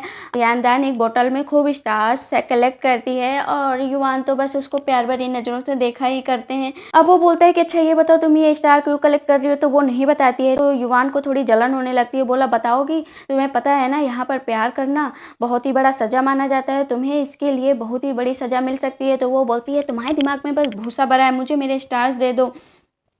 ये मेरी बोतल मेरी बहन जिंक्सी के लिए है। तो वो बोतल उसे आसानी से दे देता है। तो यानदेन युवान से पूछती है कि आखिर यहाँ पर प्यार करना क्यों मना है। तो युवान बोलता है कि प्यार सिर्फ दर्द देता है। तब यानदेन बोलती है कि तुम्हें प्यार हुआ है। तो वो युवान बोलता है नहीं, तुम्हें प्यार हुआ ही नहीं तो तुम्हें कैसे पता कि प्यार पेनफुल होता है। अब हम देखते हैं कि हेवेंस के पीछे वाले गेट पर जो डीमंस होते हैं वो अंदर घुसने की कोशिश करते थे। युवान उसे पकड़ने की कोशिश करते हैं, लेकिन वो लोग पहले खुद ही सुसाइड कर लेते हैं। अब सुप्रीम एम्परर को रिपोर्ट किया जाता है कि जब से हेवन में ये अफवाह फैली है कि हमारे पास और भी कई शक्तियाँ हैं डीमन को फेल करने की, तब से यहाँ पर 300 से भी ज़्यादा लोग मैप चुराने यहाँ पर आ चुके हैं, क्योंकि उनको पता चल चुका है कि यहाँ पर मैप है। अब हेवन डीमन बैरियर वो भी अब कहीं ना कहीं बहुत वीक हो चुका है और उसमें छोटा सा छेद भी हो गया है। ये बात डीमन ट्रैम्प को पता चल गई तो तबाही मच जाएगी। अब यहाँ पर सुप्रीम मैजेस्टी कहते हैं कि यानदेन की बहादुरी के लिए वो उसे बहुत ही जल्दी रिवॉर्ड देंगे। अब वो थैंक यू कहकर जा रही होती है, तभी सुप्रीम मैजेस्टी बोलते हैं कि इतनी रात में तुम युवान के साथ पीछे वाले गेट पर क्या कर रही थी। अब उसके दिमाग की बत्ती गुल हो जाती है। सुप्रीम मैजेस्टी युवान को ये बात याद दिलाते हैं कि प्यार करना यहाँ पर गलत है, तो अगर यानदान उससे प्यार करने का जुर्म करेगी तो रिवार्ड की जगह उसे मौत की पनिशमेंट मिलेगी। अब यानदान यहाँ नकली आंसू निकाल कर सुप्रीम मैजेस्टी को थोड़ा सा इधर उधर करने की कोशिश करती है। अब वो वहाँ पर और तेज से रोने लगती है, बोलती सुप्रीम मैजेस्टी ये मेरे टर्टल को रोज पलट देता था, जब मैंने इसे रंगे हाथों पकड़ लिया तो इसलिए मुझसे रोज अपना पहले सुबह से शाम बस साफ करवाता रहता है और बस रिवेंज ले रहा है। युवान बोलता है कि वाह कितना झूठ बोलती है ये लड़की। वो बताता है कि ये बेल्ट तोड़ने की वजह से यहाँ पर आई थी, ना कि ऐसी किसी वजह से। लेकिन यानदान अपना नाटक कंटिन्यू किया करती है। एम्परर से कहती है कि क्योंकि वो पूरा दिन साफ सफाई करती है, वो रात के समय ही अपना ड्रामा लिखवाती है और वो ड्रामा हॉल से आ रही थी तो अंधेरे की वजह से रास्ता भटक गई। तब उसे युवान मिल गया, तब डीमन से फाइट करते हुए मिल गया। तो ये एम्परर जो है यानदान की बात पर यकीन कर लेते हैं और उसे 100 बार हेवनली रूल जो डिवाइन क्राफ्ट होता है उसमें 100 बार हेवनली रूल कॉपी करने की सजा मिलती है। यानदान रूल्स कॉपी करने के बाद वो बोलती है कि क्या वो इसको अपने पास रख सकती है। तो युवान बोलता है मन ही मन की ये लड़की पक्का पागल होगी और जो है क्योंकि मैजेस्टी को कहीं ना कहीं थोड़ा बहुत शक था, तो वो युवान से कहते हैं तुम ये मत भूलना कि कुछ दिनों पहले क्या हुआ था। मैजेस्टी तो वहां से चले जाते हैं। तो अब यानदान पूछती है कि ये कौन है जो जिससे मैजेस्टी बता रहे थे। अब यानदान जैसे महल के अंदर आती है वो खुशी खुशी वो डिवाइन ब्रश जो होता है उसे उठाने की कोशिश करती है, लेकिन पूरी ताकत लगाने के बाद भी वो उसे नहीं उठा पाती। तो युवान उसे कहता है कि ये ब्रश 1000 साल से यहाँ पर रखा और ये लगभग 600 किलो का है और ये सिर्फ इमॉर्टल पावर से नहीं बल्कि अंदरूनी पावर से ही उठेगा। उसे छेड़खानी करते बोलते और मांगो डिवाइन ब्रश। वहाँ पर वो जो यानदान होती है वो एम्परर के बारे में थोड़ी उल्टी सीधी बातें कहती है। तो युवान कहता है कि आज के बाद तुम एम्परर के बारे में कुछ नहीं कहोगी। अब वो थोड़ा गुस्से में होता है तो लेकिन यानदान कहाँ चुप होने वाली थी, वो तो इतनी सारी फॉल्ट्स गिनाने लगती है कि वो कौन होते हैं बताने वाले हैं कि प्यार करना है या नहीं करना है, वो कौन होते हैं डिसाइड करने वाले। और युवान चुपचाप बैठा हुआ होता है। तो यानदान बोलती है कि तुम्हें कहीं सच में तो प्यार नहीं होगा। युवान उसके सर पर मारता है। यानदान बोलती है कि कहीं वो लड़की जिशवान तो नहीं जिसे सजा दी गई थी। तो इस पर ये युवान कहता है कि नहीं, जिस युवान को उसने खुद आइस हैमर से मार दिया है, जो एक एक हड्डी को जब तक चकनाचूर न कर दे तब तक उसको दर्द मिलता रहता है। यानदान उसकी पनिशमेंट का रीजन पूछते हैं तो युवान कहता है कि वो प्यार में पड़ गई थी। तो यानदान थोड़ी मायूस हो जाती है और उसने सुना है कि जिशवान बहुत अच्छी लड़की थी, तो प्यार की वजह से उसे मौत की सज़ा, ये तो बहुत ही गलत बात है। तो युवान बोलता है कि यहाँ पर हेवनली रोल में किसी को माफ़ी नहीं मिल सकती। यानदान कहती है कि अगर उससे प्यार हो गया तो क्या तुम उसे भी मार दोगे। तो युवान कुछ कहना नहीं चाहता था, लेकिन वो कहता है हाँ। अब उसका दिल तोड़ देता है। अटैक होने वाला था जिसकी स्ट्रेटेजी के लिए एक सैनिक उसे बुलाने आता है। अब युवान उसको सारी स्ट्रेटेजीज समझाने लगता है और के लिए जो लास्ट पेज इनकम्प्लीट था वो तो अभी जस्ट कम्प्लीट किया था। तो सारे सैनिक बोलते हैं कि आज तक सालों से ये कोई कम्प्लीट नहीं कर पाया, तो आपकी किसने मदद की इसे सॉल्व करने में। तो वो बोलता है कि अभी वो गॉड नहीं है, लेकिन जिस दिन वो गॉड बनेगी उस दिन हेवेंस को वो उथल पुथल कर देगा। फिर से यानदान से मिलने जाता है लेकिन वो दरवाजा नहीं खोलती। तो वो बोलती है तुमने मार देने वाली बात बोली थी ना, मैं उसकी वजह से गुस्सा हूँ। तो युवान बोलता है कि अरे मैंने ऐसे ही बोल दिया था। तुम इसको दिल पर क्यों ले रही हो, लेकिन वो दरवाज़ा तब भी नहीं खोलती। युवान कहाँ रुकने वाला था, वो अंदर आ जाता है रूम के अंदर और देखता है कि यंदन सो चुकी थी और जो वो ब्रश था वो अपने मुंह के बीच में दबाए हुई थी। तो वो हंसने लगता है और बोलता है कि लगता है अपने दांत भी तुड़वाएगी और इसे ढंग से सोना भी नहीं होता, और उसे गोद में कैरी करके उसे बेड पर लिटा देता है। ब्रश का जो थोड़ा सा निशान होता है ना, यानदान के गाल पे लग जाता है। तो जैसे ही उसके गालों को टच करता है तो यानदान उसके हाथ को पकड़कर अपनी तरफ घसीट लेती है और युवान वहाँ पे जैसे थम सा जाता है। यानदान थोड़ा और करीब आ जाती है, युवान के तो जैसे होश खो जाते हैं। यानदान थोड़ा सा फिर से उसके मुंह पर हाथ रखती है तो जाके युवान को कहीं होश आता है कि वो तो किसी के प्यार में खो सा गया था। तो उसको ब्लैंकेट उड़ा देता है। इधर हम देखते हैं कि युवान पूरी रात जाग कर उसके जो 100 रूल्स थे वो पूरा करता है। अब यानदान भाग कर आती है और वो अपना कंप्लीट करने आती है। अब देखती है कि उसकी 100 कॉपी कंप्लीट है तो बोलती है ओ गॉड मेरी मदद फेरी गॉड मदद कर रही है, वाह वाह वाह। वो बहुत खुश हो रही होती है, लेकिन तभी उसकी नज़र अपने कछुए पर पड़ती है जो कि अभी भी उल्टा। तब उसे रियलाइज होता है कि उसकी फेरी गॉड मदर और कोई नहीं युवान है। वो कहती है कि ये इतना बुरा भी नहीं है और मुस्कुराने लगती है। एक सीन में देखते हैं जहाँ पर बहुत सारी परियां और जहाँ पर बहुत सारी फेरी इकट्ठा होती हैं और सब आपस में डिस्कस कर रही होती है कि यंदन ही स्ट्रॉन्ग ट्विंस है दोनों में। और वहाँ पर जिनसी भी खड़ी होती है, उसको बहुत गुस्सा आ रही होती है कि ऐसे कैसे हो सकता है। तभी जो सुपर मैजेस्टी होते हैं उनका सामने से एक चार्ट खुलता है जहाँ पर लिखा होता है कि यंदन को जो वो ब्रश होता है डिवाइन ब्रश वो उसे गिफ्ट में दिया जा रहा है, क्योंकि जो एक डीमन था वो अपनी बहन के भेष में जाकर उसने डीमन से लड़ाई की और कल रात में भी कुछ डीमन अंदर घुस आए थे जहाँ पर उसने फिर से लड़ाई की, इसीलिए उसको ये गिफ्ट दिया जा रहा है। किसी को बहुत ही ज़्यादा गुस्सा आ रहा होता है। वो बोलती है ऐसे कैसे हो सकता है। वो मारने जाने वाली थी लेकिन उसकी जगह यानदान चली गई और वो क्या करती है ना, जो पूरा का पूरा संदेश आया होता है वो गिरा देती है वहाँ पर गुस्से के मारे। तभी वहाँ पर योंगवेन वहाँ पर आती है और आग में घी डालते हुए कहती है कि यानदान तो तुम ही कहते थे बहुत वीक है और अब देखो वो बहुत ही पावरफुल है, लेकिन मैं तो पहले ही कहती थी, तुम खुद नहीं मानती थी ना, और देखा तुमसे आगे निकल गई और तुम्हें पता भी नहीं चला। एम्परर के अनाउंसमेंट को गिराकर उसकी बेइज्जती करने के लिए रूल तोड़ा था तो उसे उसकी सज़ा मिलती है 6 घंटे ज़मीन पर बैठकर, और वो अनाउंसमेंट पकड़ कर बैठना था उसे ज़मीन पर। इतना कहकर वो वहाँ से चली जाती है। यहाँ पर जिंक्सी सारी फेरी से ये कहती है कि क्या यानदान उसे वीक कहती है, तो सारी फेरी कहती है उसे कुछ नहीं पता, और इतना कहकर वो सारी फेरी वहाँ से भाग जाती हैं। अब जिंक्सी कहती है कि उसने यानदान के लिए इतना कुछ किया और वो मेरे लिए ऐसा कर रही है। यानदान बैठी होती है ज़मीन पर, तभी अचानक से वो डर जाती है क्योंकि उसे लगता है कि उसका कछुआ उससे कुछ कहने वाला है और वो वाटर से है। तो यूमो के पास जाती है जो ड्रिंक पर ड्रिंक कर रहा होता है, पर यानदान को देखकर इमोशंस रोक नहीं पाता और ड्रंक हालत में कहता है कि उसने अपने पिता को ना कभी देखा है और ना देख पाएगा। वो वक्त याद करते हुए यानदान को बताता है कि उसकी माँ ने वॉर में फाइट करते हुए सेलेस्टियल लॉर्ड को बुलाकर उसे संभालने के लिए उन्हें दे दिया था कि युवान डिवाइन पूरा बैरियर था उसमें थोड़ा सा छेद हो गया था तो उसे वो भरने की कोशिश कर रहा था। तभी सुप्रीम मैजेस्टी वहाँ पर आकर उसे रोकते हैं, लेकिन वो रुकता ही नहीं और वो सुप्रीम एनर्जी बहुत ही ज़्यादा वीक हो गई थी और जो उसका असुर मार्क था ना सर पर वो सामने आने लगा था। सुप्रीम मैजेस्टी उसे अपनी पावर देते हैं और उसके मुंह से बहुत ही ज़्यादा ब्लड निकलने लगा था क्योंकि वो बहुत ही वीक हो चुका था। सुप्रीम मैजेस्टी किसी तरह उसको सही करते होश आने पर उससे एम्परर कहते हैं कि तुम्हारे माथे पर जो ये बार बार उभर कर आ रहा है, अगर ये सच में तुम्हारे ऊपर हावी हो गया तो तुम सारे क्लीन के लिए एक बहुत ही खतरनाक साबित हो जाओगे और तुमसे बचने के लिए ना पृथ्वी ना स्वर्ग ना पाताल नरक कुछ कोई भी नहीं बच पाएगा क्योंकि तुम्हारे अंदर बहुत ही पावर हो जाएगी। तो युवान बोलता है कि ऐसा क्यों होगा, तो एम्परर बताते हैं कि जब भी उसके अंदर का डीमन जागता है तो उसे कुछ अजीब से सीन देखते हैं जो एकदम रियल लगते हैं कि वो सच में हुए हों उसके साथ। तो एम्परर उससे मुंह बंद करने के लिए कहते हैं। तब एम्परर कहते हैं कि जब सही वक्त आएगा तो मैं तुम्हें खुद जवाब दूंगा। आप बाहर आकर मन ही मन कहते हैं कि वो हिस्ट्री रिपीट नहीं होने देंगे। यमू उधर वो बोलती है कि जब तुम्हारा मन करे ना तुम मुझसे कुछ भी शेयर कर सकते हो। तब वो खुश हो जाता है।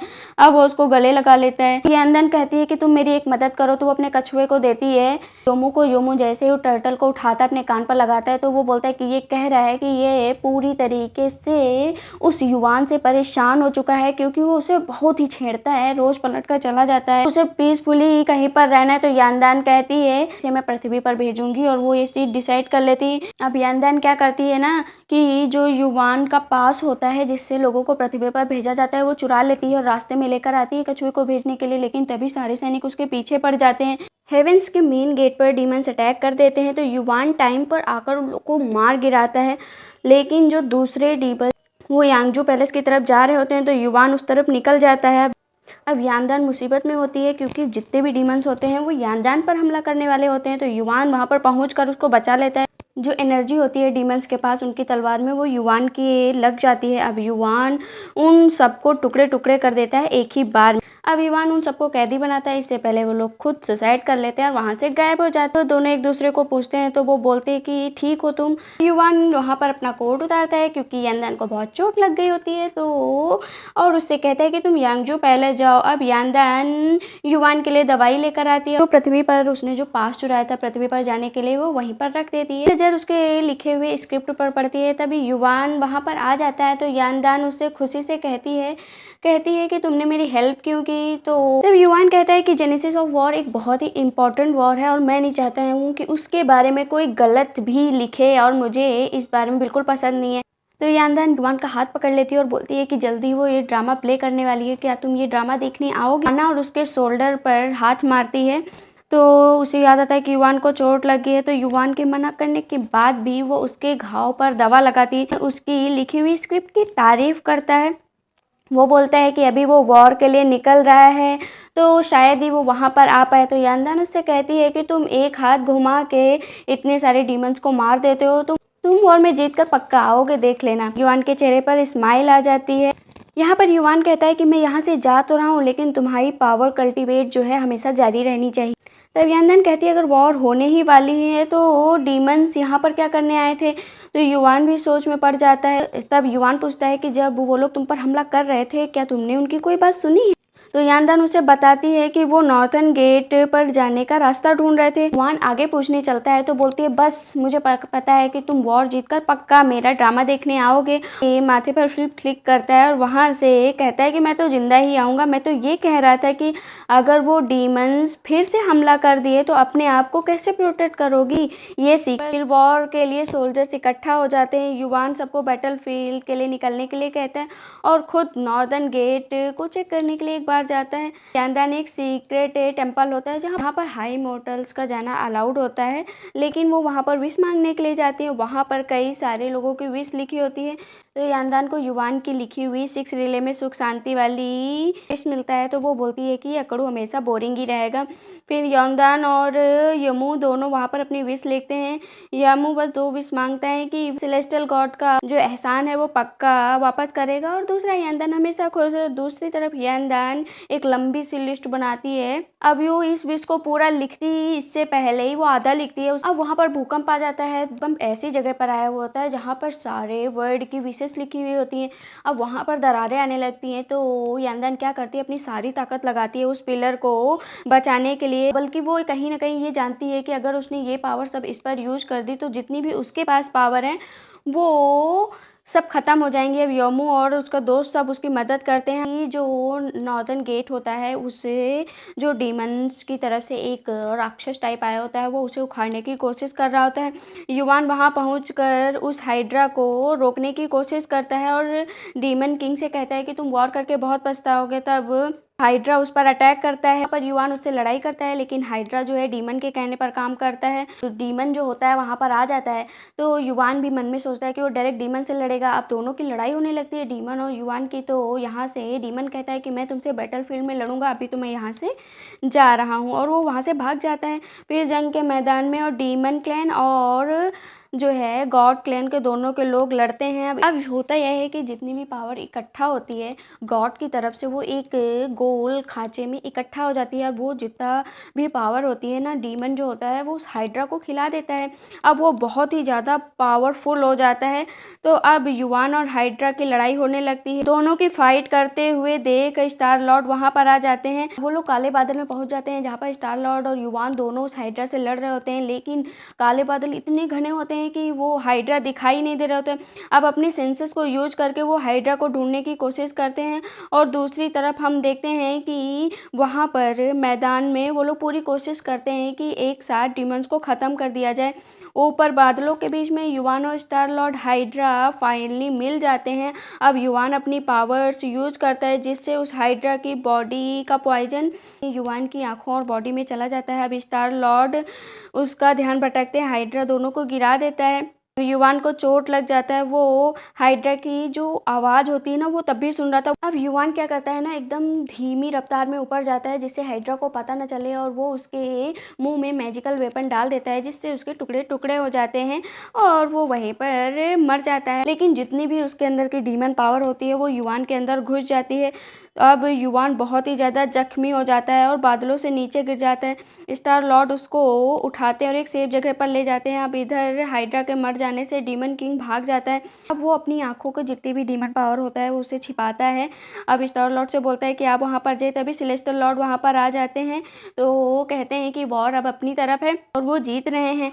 तब युवान को वापस हेवन से लौट कर ट्रीटमेंट के लिए कहते हैं तो युवान उन्हें उसकी फिक्र करने के बजाय डीमन किंग को पकड़ने का हुक्म देते हैं और उन दोनों की जाते ही जो है युवान को बहुत तेज खून की उल्टियाँ होने लगती हैं और वो वहीं पर बेहोश हो जाता है। तो यांदान भी काफ़ी परेशान हो रही थी और वो कहती है कि जो पूरा युद्ध हुआ उसका रिजल्ट क्या है। लेकिन तभी पता चलता है कि वॉर तो जीत गए हैं लेकिन बहुत सारे सोल्जर शहीद हो गए थे।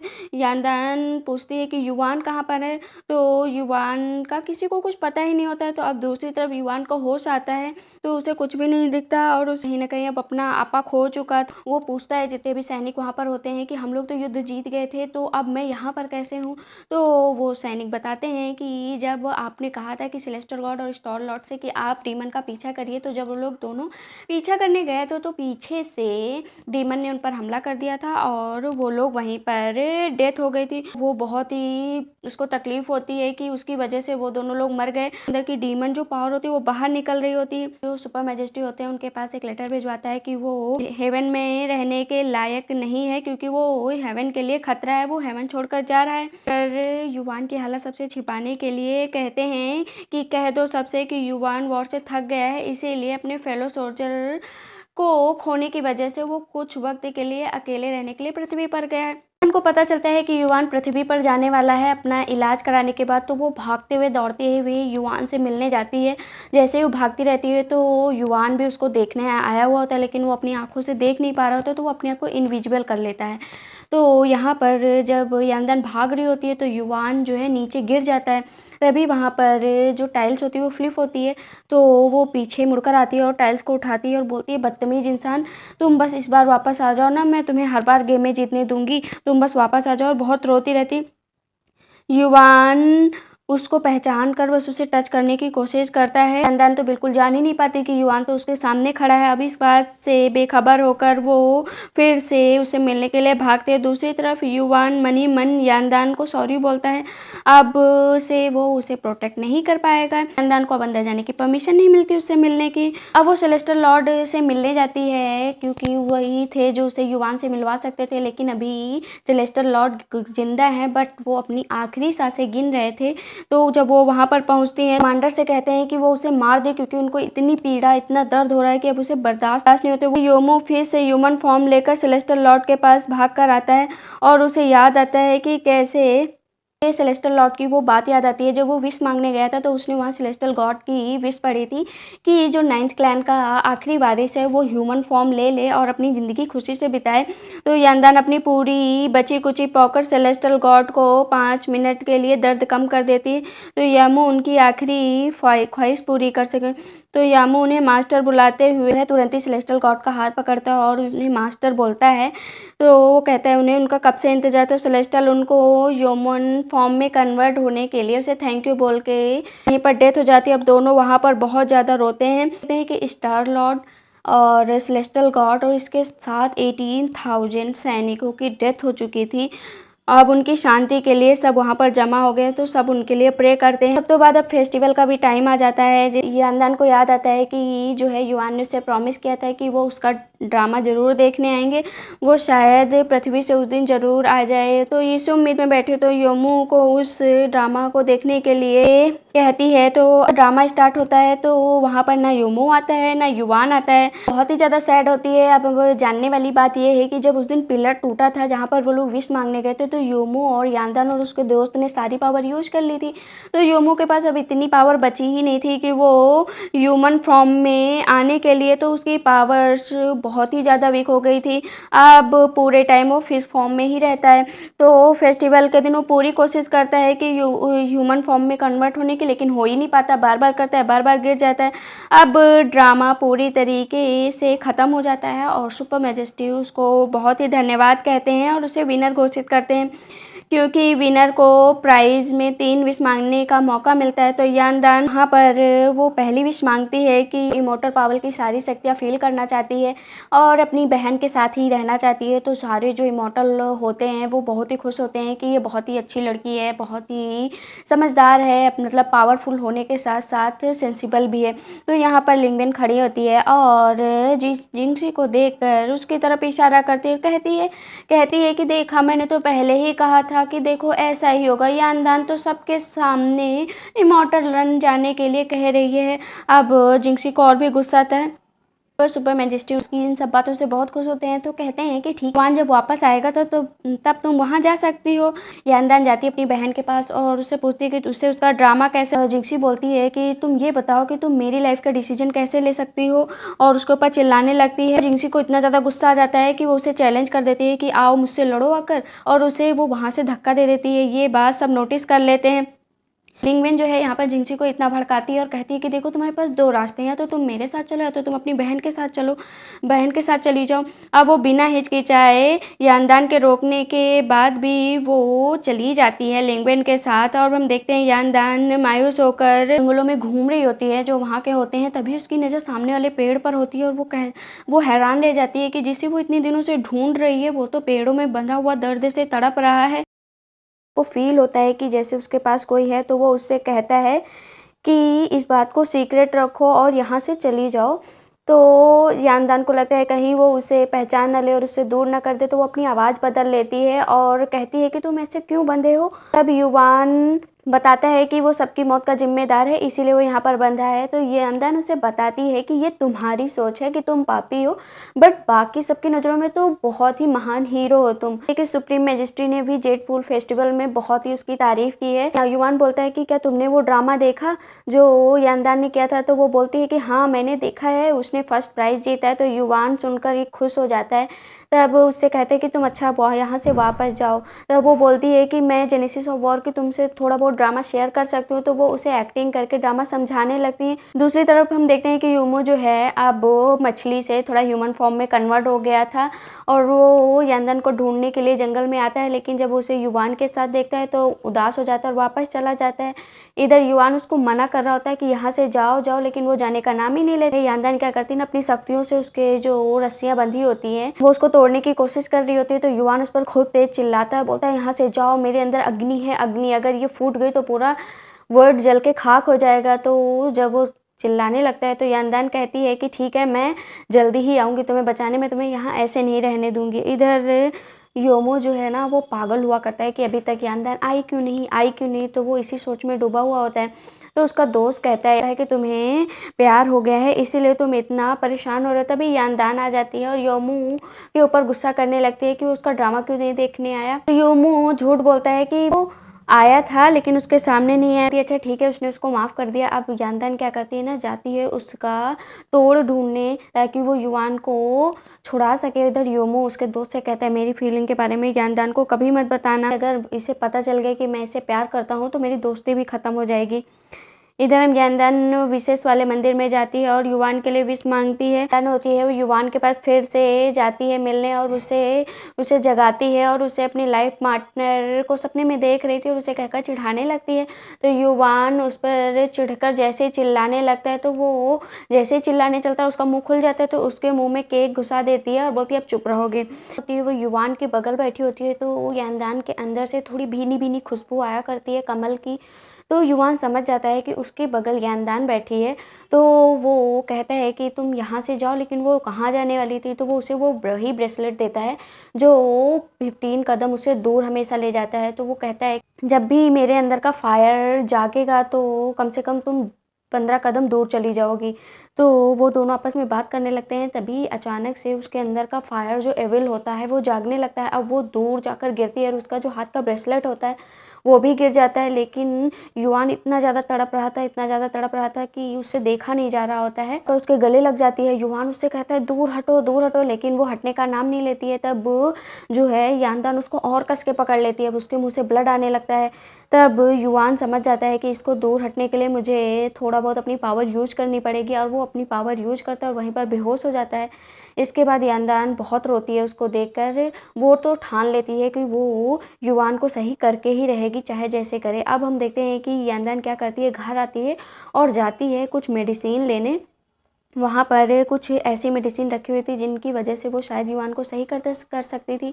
तो वो योमो के साथ जाती है, लेकिन किसी की आहट सुनते ही वो छुप जाती है और अंदर हम देखते हैं कि 2 नौकर आए हुए होते हैं जो आपस में बात कर रहे होते हैं। जो ये फायर एविल है उससे उसको बचाया जा सकता है, लेकिन उसको बचाने के लिए सिर्फ एक ही रास्ता है कि जो ओल्ड लीफ लोटस होता है, मीन्स कमल का फूल जो कि यांदान है, अगर वो अपना दिल निकाल कर उसको दे दे या कोई भी लोटस अपना दिल निकाल कर उसको दे दे, लेकिन ये बहुत ही मुश्किल है, तो उसका एविल जो है वो चला जाएगा और इससे उसके मरने की चांसेस भी बढ़ जाएंगे लोटस के। ये सुनकर यांदान खुश हो जाती है कि युआन को फाइनली बचाया जा सकता है। वो फिर युआन के पास जाती है और जड़ी बूटियाँ लेकर उसके पॉइजन को थोड़ा बहुत तो कम करेंगे, लेकिन युआन ने अपने आप को बैरियर में डाल दिया होता है ताकि उसके करीब कोई ना पाए। यांदान उससे भी बड़ी होशियार होती है। वो क्या करती है ना, सुरंग बनाना स्टार्ट कर देती है और बोलती है कि तुम रहो बैरियर के अंदर और मैं तो यहीं रहूँगी और मैं बैरियर क्रॉस नहीं कर सकती, लेकिन मेरी आवाज़ तो तुम तक पहुँच सकती है ना।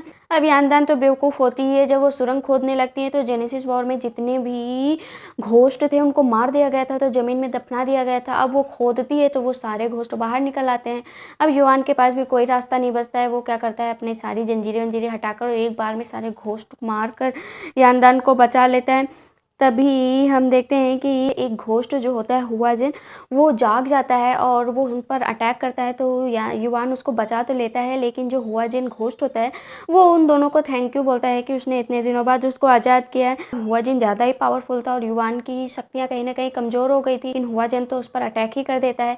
अब यांदान पे कोई अटैक करे और युआन न बचे, ऐसे कैसे हो सकता है, तो वो उसे हवा में उछाल देता है। अब यहाँ पर हुआजिन और युआन की बहुत ही ज़्यादा लड़ाई होती है। युआन भले ही थोड़ा इस टाइम कमज़ोर है, लेकिन उसके अंदर की शक्तियाँ तो हैं ही और एविल शक्तियाँ भी हैं। तो वो एक ही बार में तलवार को बीच उंगलियों में दबाकर उसकी तरफ बहुत ही तेज़ से धक्का मारता है। अचानक से युआन के कपड़े जो होते हैं वो रेड कलर के होते हैं और जो उसका दिमाग का मार्क होता है ना वो रेड कलर का हो जाता है। जिन दूर होता है और ये सब देख लेता है कि आखिर ये रेड कैसे हुआ जा रहा है, तो वो जान जाता है कि ये जो है घोस्ट फैमिली, मतलब असुर जो फैमिली है उसका ही ये डिसेंडेंट है, मतलब इसका कोई खानदानी वारिस है। अब हुआजिन युआन को अपना गुरु मान लेता है और बोलता है कि वो उसी के साथ रहेगा। तो युआन भी क्या करता है ना, उसको अपने दिल में जगह दे देता है और वो कहता है वो तो वैसे भी मरने वाला है, तो इस बोझ के साथ मरेगा तो ज़्यादा ही सही रहेगा। और इतना कहकर वो बेहोश हो जाता है। तो यांदान उसके साथ रहने के लिए क्या करती है ना, वहाँ पर अपनी शक्ति से एक घर क्रिएट करती है। युआन की बॉडी पूरी जल रही होती है तो वो उसको बर्फ़ में बैठाती है। युआन धीरे धीरे फ्रीज होने लगता है, तो उसे गर्म रखने के लिए उसे अपनी एनर्जी देती है थोड़ी बहुत, ताकि वो गर्म रहे। तो युआन उसको किस कर लेता है। अब यांदान पीछे हटने की कोशिश है, लेकिन क्योंकि उसे चाहिए होती है थोड़ी वार्म फीलिंग, तो उसको और कस के किस करता है। फायर और ठंड का मिक्सर होने की वजह से वो अपनी फीलिंग पर कंट्रोल नहीं कर पाया, इसीलिए उसने उसको किस किया और इतना कस के किया कि यांदान के लिप्स पर लग जाती है।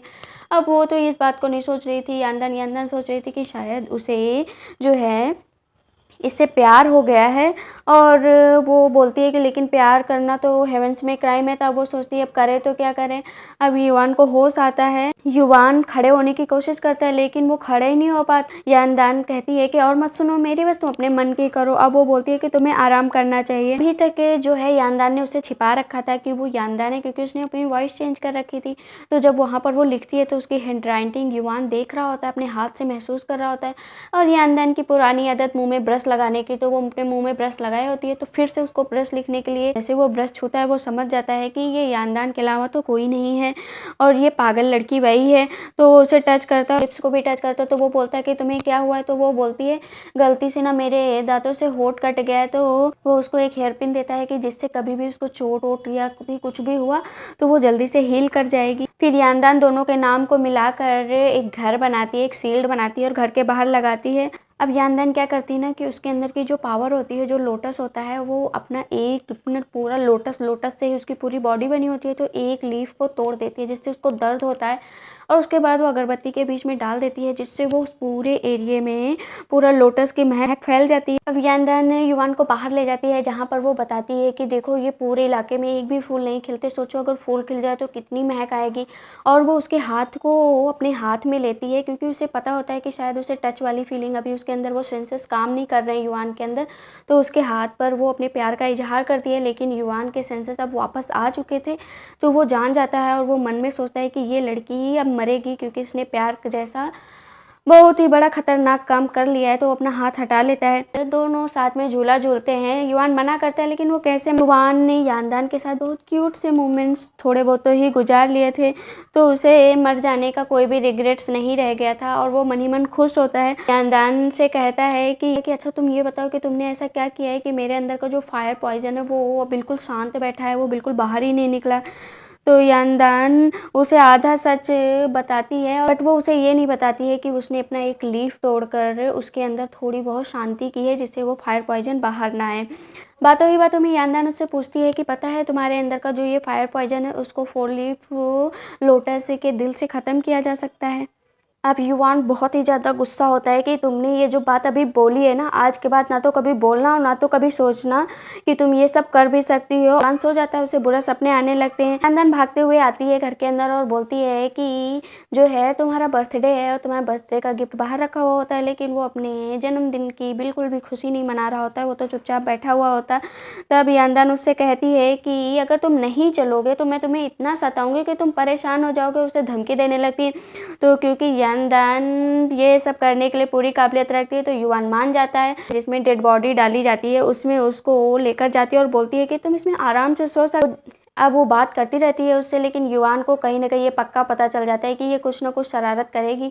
जैसे वो ऊपर खड़ी होती है उसकी तरफ गिरने वाली होती है तो युवान उसको हवा में ही रोक दे और होने की वजह से वो उसको ज़्यादा देर रोक नहीं पाता और वो उसके ऊपर धड़ाम से गिर जाती है। युवान कहता है कि हाथ हटाओ मेरे ऊपर से, लेकिन वो अपना दूसरा हाथ भी उसके ऊपर रख देती है। वो युवान जितना चिढ़ता है उतना ज़्यादा वो उसे चिढ़ाती है। तब यानदान उसको बिना बताए उसकी एक आईलैशेस तोड़ देती है और कहती है कि पृथ्वी के लोग कहते हैं कि अगर टूटी हुई पलक से कोई भी विश मांगो तो पूरी हो जाती है। तो युवान उसकी तरफ बहुत ही प्यार से हाथ बढ़ाता है और उसकी आंख से एक आईलैशेस तोड़ लेता है। तो वो बोलता है कि मैं भी विश मांगूंगा देखूं। तो दोनों एक दूसरे के लिए मन में विश मांगते हैं और युवान बैठे बैठे वहीं पर सो जाता है। उसे सपने में यानदान दिखती है तो वो मुस्कुराने लगता है और उसके अंदर का फायर पॉइजन अचानक से जाग जाता है। तो यानदान उसको तुरंत बर्फ़ का पानी लेने जाती है।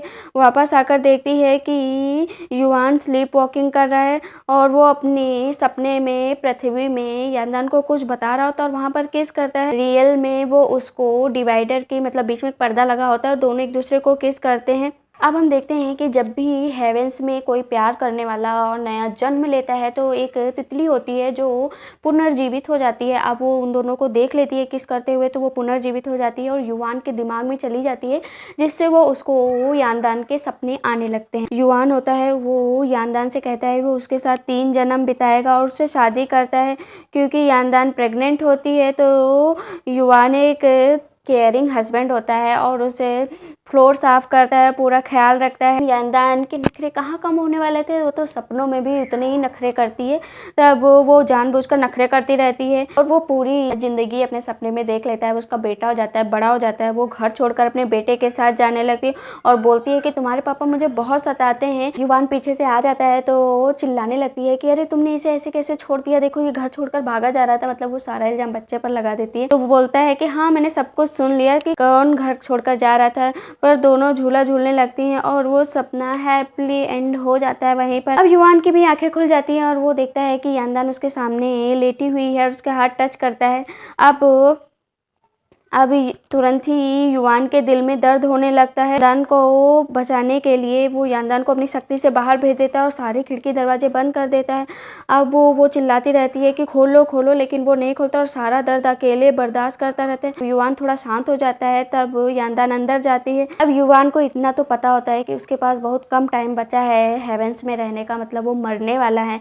तो वो यानदान को दूर भगा रहा होता है। तो अगर वो मर गया तो यानदान सिर्फ उसकी याद में तड़पेगी, तो उसे उस दर्द से बचाने के लिए तो वो उसे भूल जाने के लिए कहता है।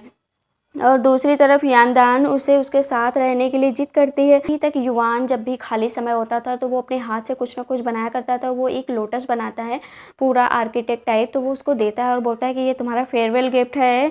तो यानदान अलविदा लेने से पहले उसके एक प्रॉमिस लेने को बोलती है कि अगर तुम्हारी आंखों की रोशनी वापस आ गई तो क्या तुम उससे पहचान लोगे। बोलता है हाँ, और वो कहीं रोने लगता है और उससे कहता है कि तुम यहाँ से जाओ। पर यानदान बिना देर किए जाती है एक जगह पर जहाँ दिल निकालने के बाद उसे शुद्ध करना होता है। तो जिससे शुद्ध किया जाता है जिस लिक्विड से, वो उसे चुराने जाती है। अब यहाँ पर जिंक्सी जो है उसे रंगे हाथों पकड़ लेती है और बोलती है कि ऐसा मैजिकल वेपन तुम चुराओगे तो तुम्हें बहुत बड़ी सजा मिलेगी। वो सब कुछ बताती है जिंक्सी को कि युआन बहुत खतरे में है, अगर उसे 4 लीव्स लोटल से ही बचाया जा सकता है तो मैं अगर अपना आधा टुकड़ा उसे दे दूंगी तो वो बच जाएगा, तो वो उसे यूज करने दे। अब जिंक्सी का को तो कुछ अलग ही इरादा होता है। उसे लगता है कि अगर वो अपनी बहन की हेल्प करेगी तो उसकी भी रेपुटेशन थोड़ी बहुत हाई हो जाएगी। जिंक्सी से उससे एक चीज़ पूछती है, अच्छा ये बताओ अगर तुम्हारा हार्ट निकाला गया, अगर आधा हार्ट उसे दे दिया गया तो तुम मरोगी तो नहीं ना।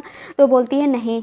अब वो बोलती है ठीक है। अब उसके हाथ में जो ब्रेसलेट होता है वो जिंक्सी को दे देती है और बोलती है कि तुम इसे रख लो, ये मुझे युआन ने दिया था। अब वो बहुत ही ज़्यादा ब्लड उसके बॉडी से बहता रहता है और उसके अंदर से अपनी पूरी पावर यूज करके अपने दिल के 2 टुकड़े कर देती है और उसे पूरी तरीके से वो लिक्विड से प्योर कर देती है। और फिर युआन वहाँ पर युआन के पास जाकर अपने दिल को उसके दिल में ट्रांसफ़र कर देती है। अब जीसी जो है वापस जाती है, लेकिन बीच में मिल जाती है वही लड़की जो जिंक्सी को अपने साथ ले गई थी, लिंगवेन। वो आती है और बोलती है कि मुझे सब कुछ पता है कि तुम दोनों बहनें क्या कर रहे हो। युआन सिर्फ मेरा है और वो सिर्फ मेरा ही रहेगा, तुम अगर बीच में है तो मैं तुम्हें भी नहीं छोड़ूंगी। और उस पर हमला कर देती है, उसके मुंह से ब्लड निकल जाता है। और यहाँ पर वो बोलती है कि अगर तुमने ये बात किसी को बताई तो तुम पर ये जो तुमने मैजिकल वेपन चुराया है इसका इल्ज़ाम मैं तुम्हारे ऊपर डाल दूंगी। जिंक्सी अपनी जान बचाने के लिए वहाँ पर बोलती है कि युआन यानदान को लाइक करता है, तो उसकी रियल एनिमी जो है यानदान है, जो कि अभी कुलिन सेक्रेटरी के पास या युआन को जिंदा करने की कोशिश कर रही है। सुनते ही लिंगवेन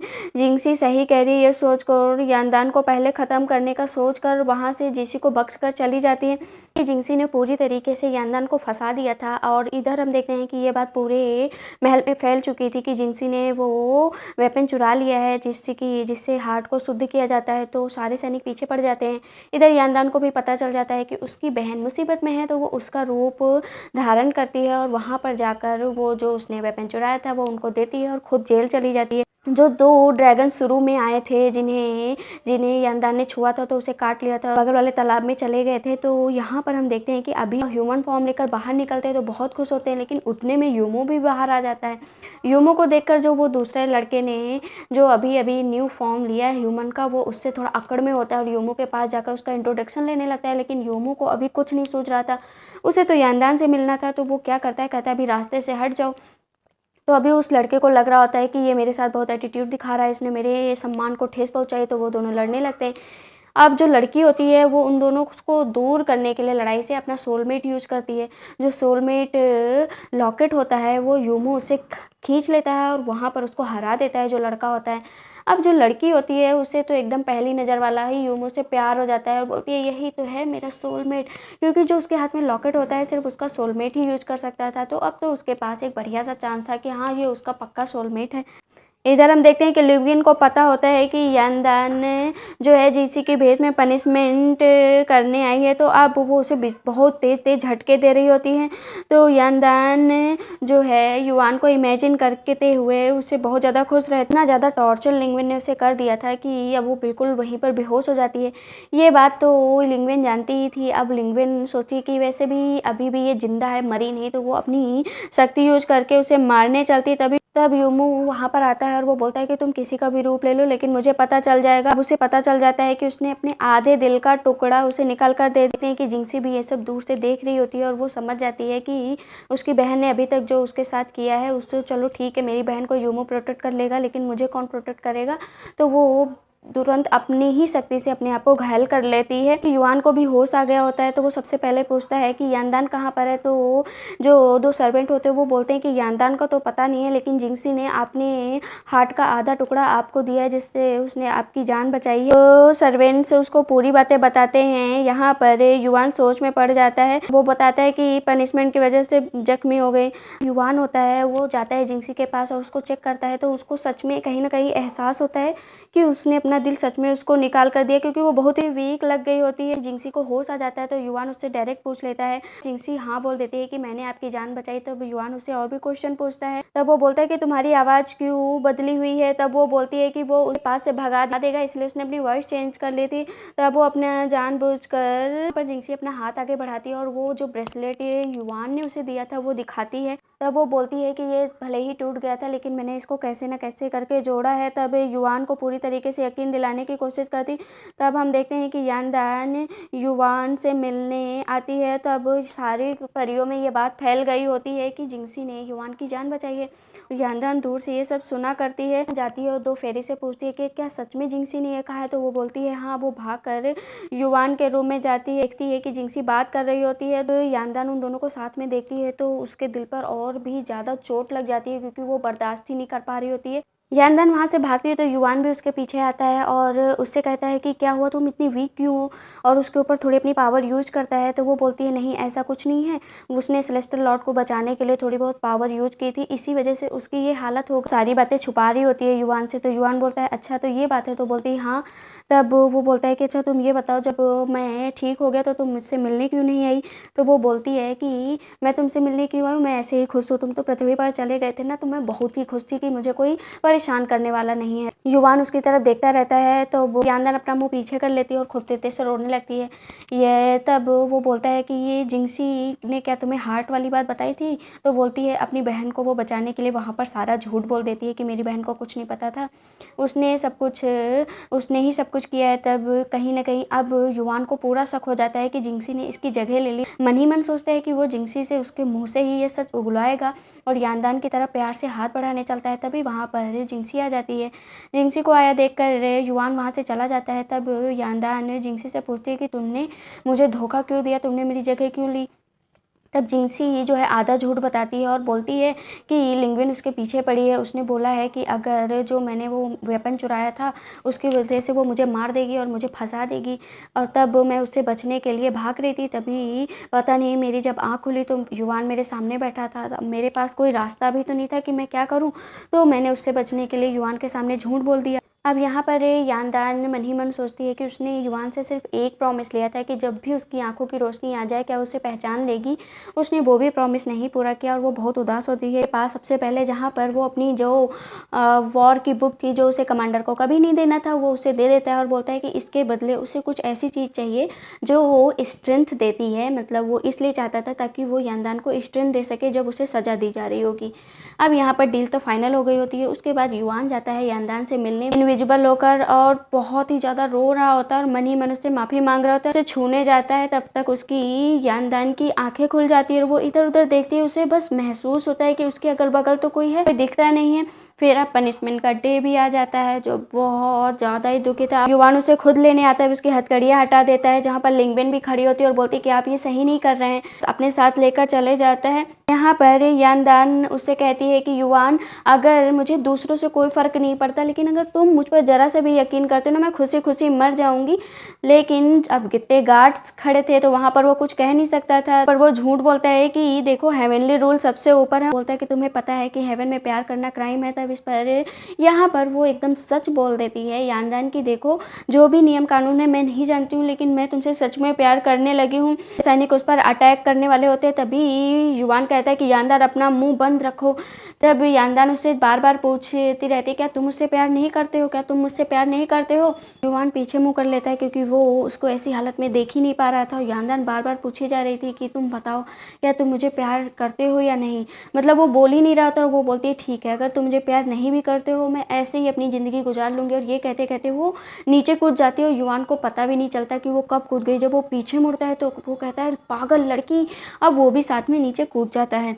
जब वो नीचे गिरने लगती है तो क्या होता है ना, जो उसकी आत्मा होती है उसको हड़पने के लिए कई लोग आते हैं रास्ते में, इसीलिए उसे एम्प्टीनेस कहा गया था। जहाँ से वो जिस क्लिफ से वो कूद रही थी उसे पूरी बॉडी की हर चीज़ खाली हो जाएगी। मतलब जितने भी राक्षस होंगे नीचे गिरते टाइम वो उसकी आत्मा को खा जाएंगे, उसके अंदर कुछ नहीं बचेगा। अगर वो जिंदा भी बच गई तो और भी आगे कठिनाई आएंगी। इन्हीं सबसे बचाने के लिए युवान उसके पीछे आता है और उन जितने भी आत्माएं होती हैं ना, जो उसकी आत्मा, जो जितने भी राक्षस होते हैं उसकी आत्मा को हड़पने के लिए उन सबको मारता है अपनी पावर से।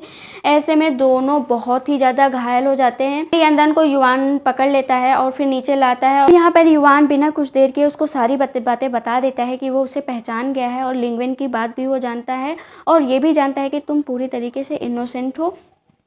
यहाँ पर वो बहुत खुश हो जाती है, लेकिन उसकी खुशी ज़्यादा देर नहीं रुक पाती है जब युवान बोलता है कि अब हम दोनों का हमेशा के लिए अलविदा होगा और तुम्हें तो पता है कि हेवेंस में ये प्यार फॉरबिडन है और वो इस रूल के खिलाफ नहीं जाएगा। अब वो दोनों खानदान बोलते हैं कि फिर तुमने मेरी इतनी हेल्प क्यों की जब तुम्हारे मन में मेरे लिए कोई फीलिंग ही नहीं है। तब इस पर युवान बोलता है कि देखो तुमने मुझे अपना हार्ट दिया है, वो भी आधा हार्ट, तो इस नाते मेरा कुछ तो फ़र्ज़ बनता है ना। वो बहुत रूड दिखाता है उसके सामने अपने आप को। इससे यानदान का तो जैसे मतलब वो रो रो कर वो अपना बुरा हाल कर लेती है कि ऐसे कैसे हो सकता है, जिस इंसान के लिए वो इतना कुछ कर रही है उसके मन में उसके लिए ज़रा सी भी फीलिंग नहीं है। बहुत ही ज़्यादा दर्द में होती है। यानदान कहती है कि ठीक है, ये जो बटरफ्लाई है ये सिर्फ जब सच्चा प्यार होता है, मतलब एकदम सच्चा वाला, तभी ये जिंदा होती है, तो ये जिंदा कैसे हो गई तो मुझे बताओ ना। फिर युवान उस ली को ही ख़त्म कर देता है और बोलता है कि लो इसका अस्तित्व ही ख़त्म हो गया, आप बताओ तुम, जैसे ये ख़त्म हो गई वैसे प्यार भी ख़त्म हो गया। कहते हैं कि वो कहता है कि अब हम दोनों को अपनी अपनी पुरानी यादें भुलाकर एक न्यू स्टार्ट करनी चाहिए। उसे एक रिवर क्रॉस करनी पड़ेगी, जितनी भी उसकी यादें होंगी वो यादें उस रिवर को क्रॉस करते करते मिट जाएंगी। और उसके रखवाले होते हैं झैंग, जो उसे एक लैंटेन देते हैं और बोलते हैं जिसको ये सज़ा मिली है सिर्फ वही ये रिवर पार करेगा। तो वो जो लैंटेन होती है वो दे देता है यानदान को।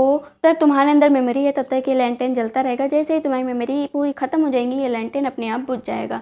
अरे यानदान जाती तो है लेकिन जाने से पहले युवान से कहती है कि ठीक है मैं तो सब भूल जाऊंगी युवान, मैं तो सब भूल जाऊंगी लेकिन तुम कुछ भी नहीं भूलोगे, मैं तुम्हें ये दुआ देती हूँ और तुम्हारी यही सज़ा है। अब वो तुरंत रिवर पर चलने लगती हैं। दूसरी तरफ युवान उस ककून को पकड़ कर यानदान बस यही तरीका है तुम्हें दर्द से बचाए रखने के लिए माफ़ी मांग कर वहाँ से चला जाता है। कि ऊपर जाता है लेकिन जैसे ही नीचे कूदने चलता है तो वहाँ सील लगी होती है और उसके बाद वो बार बार कोशिश करता है लेकिन कूद ही नहीं पाता है। तब वहाँ पर उसका दोस्त बताता है कि यहाँ पर बैरियर बन चुका है ताकि कोई दूसरा यहाँ पर ना कूद पाए। अब हेवेंस में यहाँ पर वो सुपर मैजेस्टी के पास जाता है जिसके ऊपर से कूदने के लिए वो वहाँ पर सुपर मैजेस्टी से माफ़ी मांगता है, बोलता है उसे माफ़ कर दे क्योंकि उसने इतनी बड़ी गलती की है।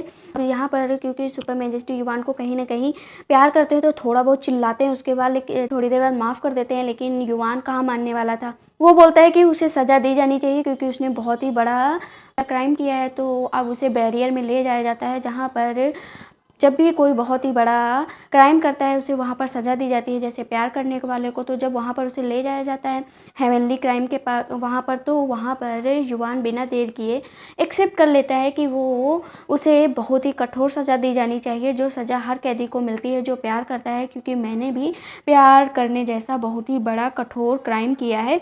सब हैरान रह जाते हैं जहाँ पर एम्परर उसे पनिश नहीं करना चाहते थे लेकिन युवान पनिश के लिए बिल्कुल तैयार था। यहाँ पर युवान की बारी थी उन्हीं आइस हैमर से मार खाने की जिससे हड्डियाँ चकनाचूर हो जाती हैं और जितना दर्द होता है वो दर्द बर्दाश्त करने की। जो कभी यानदान ने कहा था कि अगर मैं तुमसे प्यार करूंगी तो क्या तुम मुझे सजा दोगे, लेकिन आज यहाँ पर उल्टा हो रहा है। खुद युवान वो सजा भुगत रहा था और उसने क्योंकि प्यार किया था तो उसे बार सुपर मैजेस्टी आइस हैमर से मार रहे थे। तो यहाँ पर जो कमांडर होते हैं वो कहते हैं कि यानदान के साथ मैंने कितना गलत किया, वो थोड़ा पछता रहे होते हैं। लेकिन वहाँ पर सुपर मैजेस्टी कहाँ सुनने वाले थे। तभी लिंग्वेन वहाँ पर आती है और बोलती कि सारे फसाद की जड़ वो यानदान है, उसे आपको यानदान को सज़ा देनी चाहिए, को छोड़ देना चाहिए। तब वो फिर कहती है कि आप ऐसा करिए ना कि इसके दिमाग से सारी वो यानदान की जितनी भी मेमोरी है वो हटा दीजिए, जिससे जो गॉड हैं वो फिर से अपना काम करने लगेंगे और सारी मुसीबतें ही दूर हो जाएंगी। अब वो तो सुपर मैजेस्टी मान जाते हैं और वो मेमोरी रिमूव करने की। अब यहाँ पर दिक्कत ये होती है कि जैसे ही सुपर मैजेस्टी उसकी सारी यादें मिटाने चलते हैं तो युवान ने जितनी भी उसकी यादें होती हैं ना अपनी सोल से कनेक्ट कर ली होती हैं। तब यहाँ पर युवान कहता है कि वो ऐसा ना करे, क्योंकि वो उसकी यादों के सहारे रहना चाहते हैं और वो जितने भी गॉड के जितने भी उसे ओहदे मिले थे वो उन सबसे त्यागपत्र देता है। तो सुपर मैजेस्टी के पास भी दिक्कत थी, अगर उन्होंने उनकी यादें मिटाई तो वो खुद ही ख़त्म हो जाएगा। मैजेस्टी से रिक्वेस्ट करता है कि वो उसकी मेमोरी उसके पास ही रहने दे और उसे जो सज़ा देनी है दे। यहाँ पर सुपर मैजेस्टी जाते हुए उसके ऊपर आइस हैमर का फिर से एक वार करते हैं, जिसके बाद वो पूरी तरीके से घायल हो जाता है और पूरी तरीके से नीचे गिर जाता है और वहीं पर बेहोश हो जाता है। वो सारे दर्द और पीड़ा सहकर काफ़ी दिनों तक बेहोश रहता है और उसे कोई होश नहीं आता है। तो सुपर मैजेस्टी आते हैं और उसे थोड़ा बहुत राहत तो देते हैं, लेकिन कहते हैं इसे आग से दूर रखना क्योंकि इसे बहुत ही ज़्यादा दर्द होने वाला है। युवान को होश आ जाता है और फिर उसे पता चलता है कि उसके कपड़े जो थे ना पुराने वाले वो जलाए जाने वाले हैं। तो उसे याद आता है कि उसमें तो यानदान ने उसके लिए जो बेल्ट बनाई थी वो भी है। अब वो भाग कर जाता है फायर ग्राउंड में, जहाँ पर उसके कपड़े उसके जाने से पहले ही डाल दिए जाते हैं और वो बिना कुछ सोचे समझे ना फायर ग्राउंड में कूद जाता है और वो कपड़े ढूंढने लगता है। इसके बाद उसे वो फाइनली बेल्ट मिल जाती है, लेकिन इतनी देर में तो उसे काफ़ी हार्म पहुंच चुका था। उसकी बॉडी पूरी तरीके से बिल्कुल रिएक्ट नहीं करती और ब्लड निकलने लगता है और सारे सर्वेंट कहते हैं आपको ट्रीटमेंट लेनी चाहिए, लेकिन वो ट्रीटमेंट लेने से मना कर देता और फिर वो बोलता है कि मुझे कोई ग्रेट गॉड भी नहीं कहेगा क्योंकि मैं ग्रेट गॉड नहीं हूँ। फिर वो जख्मी हालत में अपने पैलेस में जाता है और यानदान को याद किया करता है।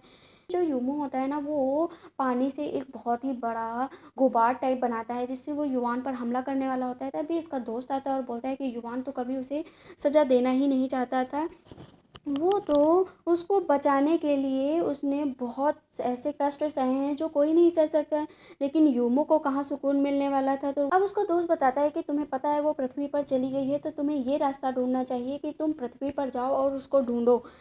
किसी जो है बहुत ही ज़्यादा रोती है और अपनी बहन को याद करती है कि ऐसा क्यों हुआ मेरी बहन के साथ और बहुत ज़्यादा माफ़ी मांगती है।